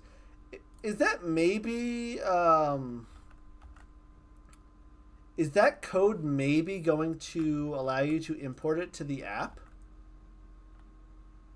If you go to play, what would you play the Trifernal list? Let's actually go over this list, because probably not. So the reason that this deck worked in the casual tournament is that nobody knew what was happening when I was playing the deck. If I start playing this deck consistently, it is so easy to counter. The counter to this deck that I was playing in the weekly casual event is you just play your thing in defense. Because this deck has to OTK with like 11 damage to face, or it doesn't do anything. So if you just go, I play my Elestrals in defense until you can win the game, this deck doesn't win. So I would not play this competitively. I would play this here and there for like fun OTK shenanigans. But the only TTS mod is Worth's own, and that hasn't been... Yeah, I think it's to upload the deck list to the app, and maybe TTS is a misnomer. I would assume it's to upload to the app, but I really don't know. It's something that I would suggest reach out to or message Brandon about, or ask in the AMA perhaps. I'm not really sure. But I do like this deck builder. I think it's a little clunky, but works. Let's go look at someone's... let's go look at Cartboy. Hello, we're going to judge you right now. Let's go look at your deck. Alright, Cartboy. There's one massive flaw in this deck. I'm going to give you 2 chances to guess what the massive flaw in your Gigaflora deck is that I noticed immediately while you're in chat. What are you missing in this Gigaflora deck? Because I think there's one super obvious card you want to run in Gigaflora. Oh, wait. Oh, wait, what? No giraffe? No, that's not actually... No giraffe is fine.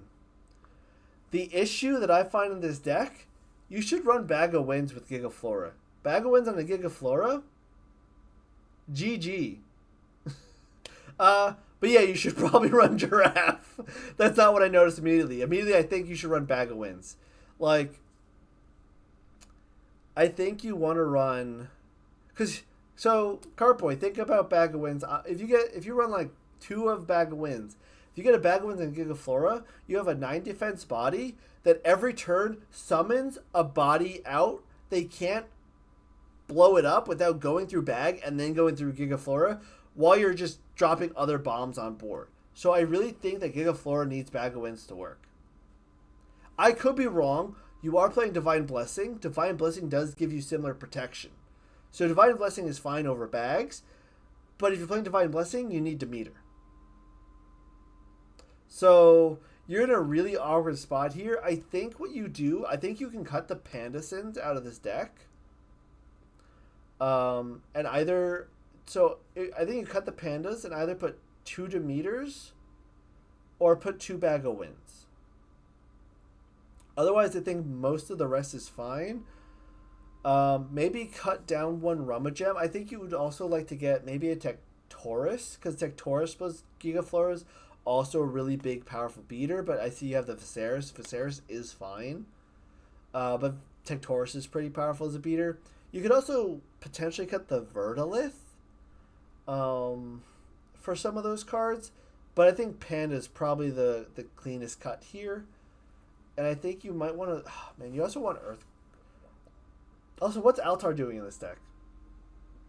You definitely need Demeter. If you're running this list with Altar and Divine Blessing, cut 2 Pandas, maybe cut Rummagem number 3 and add 3 Demeters. You need Demeter for those 2 cards to work effectively. And then I think you're fine. But personally, I do like Bag of Winds in the deck. And I like Tectorus as like a 1 or 2 of to get off of Paloth. To then get out with Gigaflora as this giant massive attack beater. That's my opinion. I just play the game, but that's kind of what I would do with Gigaflora. You can do your own thing. What about Spirits? What about Spirits? You could probably get away with 1 Leviathan in this deck. Like Leviathan, I know it's for the Tsunami tech, but you have, 1 defense card, 2 defense card, 3 defense card. Like, you want to properly enchant that. That you could misenchant, sure, but I think you can run 1 Leviathan and just use it when you need to get through Tsunami. But your Spirit deck is fine. 15, 2, 3, that's more than fine, for sure. If you're in Bag of Winds, you cut 2 Earth and run 2 Wind and 2 Bags. But get Demeter in this deck. 5,000% Demeter in this deck. If you want to switch it up a lot, try to find space for Bag of Winds. But I think just cut Pandas, cut a Rummagem, 3 Demeters, maybe find a space for a 3rd Earthquake, and you're cooking from there, for sure. Let's go look at other people's decks. Anyone else have a deck here? Cody, Stack, Austin, Robson, JD, Spicy, Owen. Any of you guys in chat? Graveshift, you still here? We can look at your deck. Yeah, Graveshift, you're here. Cool. Let's go look at your deck. Undefeated, what was that? Undefeated Fun Guys? Is that what the deck was called? Did I read that right, or was I reading the wrong deck? This isn't a deck. Did I click the wrong... Oh, wait, hold on. What? Why is the Elestrals down here and the runes up here this time? 3-1. Okay. So we got Race, we got Mount Olympus. Oh, let's look at the Elestrals first. What are you doing? You're playing Astrabbit, Elichick, Funglow, Quackle, Toxian, Lavalith. Interesting. So you're playing a Bronchoglow deck. 2 Bronchoglow, 3 Thunderstorm. Sure. Quackle's great with Thunderstorm. Sure, I like that. The Toxian I'm not so sure about. I would rather run Jolton to find your Mount Olympus to turn on Race to the Top, I would think. Right? Because having Mount Olympus Race to the Top, like, as 2-ofs, makes that really inconsistent. So I think you want to run Joltons over the Toxians if you're running Race to the Top. And I would probably run 3 Race to... 2 Shield? I mean, we are running, I guess... It is an aggro list. Like, I think Funglow is an aggro deck. So maybe you got to think about it a bit more on that side of things. So Toxian, sure, aggro. Zeus, sure. Actually, I'm not so sure. Staple Me says you want 3 Gorgons, you want 3 Race. The Nectar is actually really relevant here with the Quackle, because you can go Nectar, then Quackle recover, and then get ready for Thunderstorm the following turn. I like that. Oh, you know what? Maybe Chains of Prometheus. Chains of Prometheus, you're running Thunderstorm, so maybe you cut the Chains of Prometheus, so you're going to Thunderstorm stuff instead. Question for a Zephrog deck. Do you go Wind Splash Water or Water Splash Wind? I think you do 50-50 Pie Face. You go like Sorlet, Tadpuff shenanigans, and then just mix it 50-50. Very hard to balance this deck. Yeah, for sure, Graveshift. I can tell you. Wind Splash Water, I think, should be Ass Wash. Yeah, if you want to ask for a Zephrog deck, reach out to the Elestronauts. They have a ton of Zephrog shenanigans that they've tried. But to go back to this deck, I think you can cut the chains. I think you cut the 2 chains for 2 Jolton. I definitely think you need Jolton in the deck. For sure. Because you have Thunderstorm and Lavalith for rune removal already. Get Jolton in here to get Race to the Top online.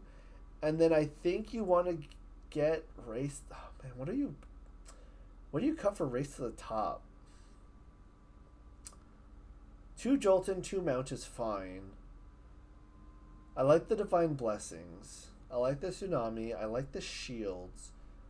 Like, this is a deck where the sideboard building for this deck is probably so easy to fit. Like, if you sideboard to this deck, the sideboard's obviously going to be your 3rd Race to the Top, your 3rd Shield, your 3rd Gorgons, etc. But off the rip, what I'm looking at right now, I think you need Jolton in this deck. Just cut 2 cards, probably the chains, get Jolton in the deck for Mount Olympus. Okay, the code has nothing to do with the mobile app. Yeah, I got no idea. Reach out to help. I wish I knew, Cartboy. I'm super curious now. But I think you cut the chains here, put them in side deck, and put Jolton in the main deck. For sure. Like, I'm like overly confident on that specifically.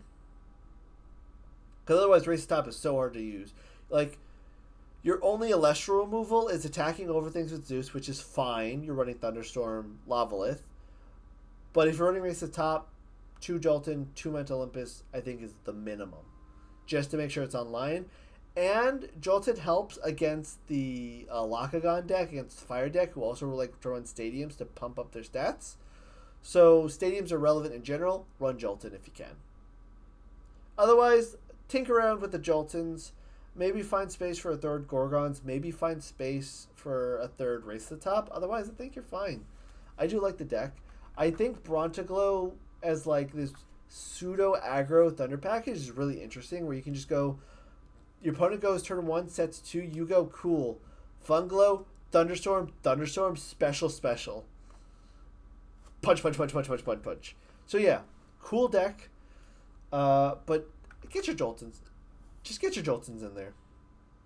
And I will also say, if you keep the 2 Lavalith and cut the 2 chains, leave the 4 Vipyro. There have been so many matchups where I've played with Lavalith that I've splashed Lavalith with 2 fire and said, shoot, I need a second Lavalith cast. Yeah, Funglow with double Bronchoglow turn 2, yeah. Especially, like, you could also potentially find a way to go, like, triple Nog, because, again, with Quackle, you can just go Nog for days, Quack will recover. Following turn, Funglo pop, pop, pop, pop. Right? So just cut the chains, I think, and the deck's cooking. Anyone else here got decks on the new app? Let's see. Austin, Brobson, JD, Owen, Blue Yoshi, Chaos, Bacon, Chips, me, Jai. Oh, can we take a look at Jai's Divine Toolbox deck for a second? Have you guys seen this deck? This deck is hilarious. It's like just Divine Soup. Like Divine Nexus Soup. And it works fine. So what it is it's a control deck. 1000% it's a control deck. It's a Divine Rune control deck. And then you just run a bunch of control beaters and removal pieces. So Sorlets, Lavalets, Galaxies, Galaxair, Nemesis, Pegas, like you just run shenanigans. Control shenanigans. But the weird like the spirit deck, sorry. The spirit deck is the crazy part. Like, oh my lord. Like, there's no way that deck is going... Like, if this deck goes against Burn and they drop Eruption, like, Toxian turn 1 on you, you lose. Because you're like, I don't know what spirits I need anymore. But, no, I think the deck actually, like, as weird as this deck is, it actually cooks. It's very interesting. It's a control Divine deck. Super, super cool. What else we got going on here? Blue Yoshi Fruit. Fruit's goated. Caleb. Oh, is this Caleb's Locagon deck? Probably. With a YouTube link that you can't click on. What are Metro? Oh, this is cool. 1-drop, 2-drop graph. I haven't looked at this yet. The element graph's really cool, though. This actually would be super relevant to figure out your spirit ratios with. But Locagon. Gaga Babloon deck is awesome. I've wanted to make Babloon work. I'll have to check that out. Locagon, yeah, straight 1 Sluggle. Oh yeah, 3 Chautauqua, Droltons, Rise from Depths, yeah, Locagon, standard combo stuff. But if you're looking at a Locagon deck, look at this deck. Like this is what Locagon does. Stall control package, play Locagon, combo Chautauquas and pop stuff. Spirit deck, chunk of water, other control cards. This is what Locagon does. But you said he has a Babloon deck here? Sky Guy Babloon. Let's take a look at that. And then I think I'm going to get going because my voice is getting a little hoarse and I need to get ready for bed. Babloon Beatdown. 2 Babloon, Galaxy Foamy, Mustation Verdago, Necro Sorlet. Oh, okay, so you play Necro Sorlet and Misenchanted for Babloon. I love it. Okay. Yeah, I've tried to do like Foamy Babloon Caprigal shenanigans where you get like Babloons back with Caprigal, but this definitely is a lot better than that. I've also tried playing Rise from the Depths with Babloon, where I figured I just run out Babloons, let the Babloons die, and then Rise from the Depths them all back, only to then realize that all that does is get me a bunch of 6 or like 7 attack Babloons, and it's not actually that good. So this is probably the best way to make it work is Necro Sorlet, like 5 guys, water. For sure. I love that. That's actually fun. That's really fun. That's fun. Alright. I think I'm going to get out of here in a second. Let's just take a look at, let's see, what have we got? Free weekly, no one cares. How many people signed up for this? 52! 52 people. So I get out of work at 3 p.m., so I'm definitely going to be able to catch Top Cut. 52, though. That's a lot of people. I am excited to see that. That is cool. All right, it is past midnight. I got to be at work in 7 hours. I'm going to get going. You guys all were amazing. Thanks for hanging out with me for these past couple hours, and I'll see you guys eventually. 52, I think, is a top 16. Yeah, I think top 16 is at 48, I want to say. 40-something. But, yeah, I got to get going. It is late. You guys have a great night. And if you're playing the tournament tomorrow, good luck, and have a great night. Peace.